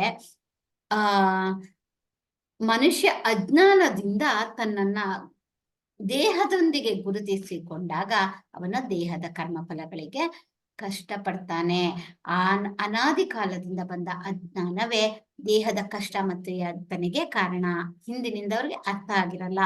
ಜೀವಿ ದೇಹದ ಕಾರ್ಯಗಳಿಂದ ದೂರವಾಗುತ್ತಲೇ ಆತನು ಪ್ರತಿಕ್ರಿಯೆಯಿಂದಲೂ ಬಿಡುಗಡೆಗೊಳ್ತಾನೆ. ಅಂದ್ರೆ ನನಗೆ ಈ ರೀತಿಯ ಪ್ರತಿಕ್ರಿಯೆ, ಇಂದ್ರಿಯಗಳ ಆಸೆ ಮೋಹಕ್ಕೆ ಇದ್ದಾಗ ಈ ಪ್ರತಿಕ್ರಿಯೆಯಿಂದ ಅವನಿಗೆ ಸತ್ವ ರಜೋ ತಮೋ ಗುಣಕ್ಕೆ ಬಂದಂತನಾಗಿ ಅವನಿಗೆ ಕರ್ಮಫಲ ಅಂಟ್ಕೊಂತಾ ಇರತ್ತೆ. ಯಾವಾಗನ್ನ ಅದು ಬಿಟ್ಟು ಕೃಷ್ಣಾರ್ಪಣ ಮಸ್ತು ಅಂತಾನೆ, ಆವಾಗ ಅವನ್ಗೆ ಏನೂ ಆಗಲ್ಲ. ಈ ದೇಹವೆಂಬ ನಗರದಲ್ಲಿರುವ ತನಕ ಅವನು ಅದರ ಯಜಮಾನನಂತೆ ಕಾಣುತ್ತಾನೆ, ಆದರೆ ಅವನ ಒಡೆಯನೂ ಅಲ್ಲ. ಆ ಕರ್ಮಫಲ ನಾನು ಹಿಂಗ್ ಮಾಡಿದ್ರೆ ನನ್ಗೆ ಇದೇ ಸಿಗುತ್ತೆ ಅಂತ ಅವನೇನ್ ಲೆಕ್ಕಾಚಾರ ಹಾಕ್ತಾನೆ. ಮನುಷ್ಯರ ಲೆಕ್ಕಾಚಾರನೇ ಬೇರೆ, ಭಗವಂತನ ಲೆಕ್ಕಾಚಾರನೇ ಬೇರೆ ಆಗುತ್ತೆ. ಅವನೇನ್ ಮಾಡ್ತಾನೆ, ನಾನು ಬದುಕ್ಬೇಕು, ನಾನು struggle for existence, living for existence, ನಾನು ಉಳಿವಿಗಾಗಿ ಸೆಣಸಾಡ್ತಾ ಇರ್ತಾನೆ ಈ ಭವಸಾಗರದಲ್ಲಿ. ಆ ಸಾಗರ ಎತ್ತೆತ್ತಾಗ್ತಿರುತ್ತೆ, ಮತ್ತೆ ಅವನು ಹೋಗ್ತಾ ಇರ್ತಾನೆ, ಮತ್ತೆ ತೆಗ್ದಾಗ್ತಿರುತ್ತೆ. ಅವುಗಳ ಮೇಲೆ, ಆ ಅಲೆಗಳ ಮೇಲೆ ನಮ್ಮ ಹತೋಟಿ ಇರುತ್ತಾ? ಖಂಡಿತ ಇಲ್ಲ. ಅಲೌಕಿಕವಾದ ಅಂದರೆ ಆಧ್ಯಾತ್ಮಿಕತೆಯಿಂದ ಕೂಡಿದ ಕೃಷ್ಣ ಪ್ರಜ್ಞೆಯಿಂದ ಸಾಗರದಿಂದ ಹೊರಗೆ ಬರುವುದು ಅಂದ್ರೆ ಐಹಿಕ ಭೌತಿಕ ಇಂದ್ರಿಯ ಆಸೆ ಮೋಹಗಳಿಂದ ಹೊರ ಬಂದ್ರೆ ಅವನ ಮಟ್ಟಿಗೆ ಅತ್ಯುತ್ತಮ ಪರಿಹಾರ. ಇದೊಂದೇ ಅವನನ್ನ ಎಲ್ಲ ರೀತಿಯ ಕ್ಷೋಭೆಯಿಂದ ರಕ್ಷಿಸಬಲ್ಲದು ಅಂತ ಇಲ್ಲಿ ಭಗವಂತ ಅರ್ಜುನನಿಗೆ ಒಂದು ಉದಾಹರಣೆಯ ಮೂಲಕ ಬಹಳಷ್ಟು ಚೆನ್ನಾಗಿ ಹೇಳಿದ್ದಾರೆ ಅಂತ 14 ಶ್ಲೋಕಗಳನ್ನ ಇಂದು ನಾನು ಹೇಳಿ ಇಂದಿನ ಅಧ್ಯಾಯವನ್ನ ಮುಕ್ತಾಯ ಮಾಡ್ತೀನಿ. ನಾಳೆ ಭಾಗ 2 ನಾನು 15ರಿಂದ 29 ಶ್ಲೋಕಗಳನ್ನ ಹೇಳ್ತೇನೆ. ಯಾಕೆಂದ್ರೆ ಒಂದೊಂದು ಶ್ಲೋಕವನ್ನ ವಿವರಗಳನ್ನ ತಿಳ್ಕೊಂಡಾಗ ಇನ್ನ ನಿಮ್ಗೆ ಬಹಳಷ್ಟು ಇದರಿಂದ ಅರ್ಥವಾಗುತ್ತೆ. ಎರಡನೇ ಆಳವಾಗಿ ಅಧ್ಯಯನವಾಗಿ ನೀವು ಪಡ್ಕೋಬಹುದು. ಪ್ರತಿಯೊಂದು ಶ್ಲೋಕ ತಿಳ್ಕೋಬಹುದು. ಮೊದಲನೇ ಅಧ್ಯಾಯದಲ್ಲಿ ಒಂದು ದಿನದಲ್ಲಿ ಒಂದು ಅಧ್ಯಾಯ ಆಗುತ್ತಲ್ಲ, ಹಾಗಾಗಿ ಹೀಗೆ ನೀವು ಪ್ರತಿಯೊಂದು ಶ್ಲೋಕವನ್ನ ಅರ್ಥ ಮಾಡ್ಕೋಬಹುದು ಅಂತ ಈ ಒಂದು ಎರಡನೇ ಆಳವಾದ ಅಧ್ಯಯನ ಅಂತ ಇಟ್ಟಿದ್ದಾರೆ. ಈ ಅಧ್ಯಾಯದ 5ನೇ ಅಧ್ಯಾಯದ 2ನೇ ಭಾಗ ನಾಳೆ ಕಂಟಿನ್ಯೂ ಮಾಡೋಣ, 7ರಿಂದ 8 ಅಂತ ಹೇಳ್ತಾ ಇಂದಿನ ಅಧ್ಯಾಯವನ್ನು ಮುಕ್ತಾಯ ಮಾಡ್ತೇನೆ. ಇಷ್ಟೊತ್ತು ತಾಳ್ಮೆಯಿಂದ ನನ್ನ ತರಗತಿಗೆ ಹಾಜರಾಗಿದ್ದ ನಿಮ್ಮೆಲ್ಲ ಭಕ್ತರಿ ವೃಂದಕ್ಕೆ ನನ್ನ ಅನಂತ ಕೋಟಿ ವಂದನೆಗಳು. ವಾಂಚಾಕಲ್ಪತರುಭ್ಯಶ್ಚ ಕೃಪಾ ಸಿಂಧುಭ್ಯ ಏವ ಚ ಪತಿತಾನಾಂ ಪಾವನೇಭ್ಯೋ ವೈಷ್ಣವೇಭ್ಯೋ ನಮೋ ನಮಃ. ಅನಂತ ಕೋಟಿ ವೈಷ್ಣವ ವೃಂದ ಕಿ ಜೈ, ಶ್ರೀಲ ಪ್ರಭುಪಾದ ಕಿ ಜೈ, ಭಗವದ್ಗೀತಾ ಗ್ರಂಥರಾಜ ಕಿ ಜೈ. ಇಲ್ಲಿ ನೆರವಿರುವ ನಿಮ್ಮೆಲ್ಲರಿಗೂ ಧನ್ಯವಾದಗಳು. ಭಗವಂತನ ಒಂದು ಅನುಗ್ರಹ ಕರುಣೆ ನಮ್ಮೆಲ್ಲರ ಮೇಲಿರಲಿ ಅಂತ ಕೇಳ್ಕೊಂತ ಇಂದಿನ ಅಧ್ಯಾಯವನ್ನು ಮುಕ್ತಾಯ ಮಾಡ್ತೇನೆ. ಹರೇ ಕೃಷ್ಣ.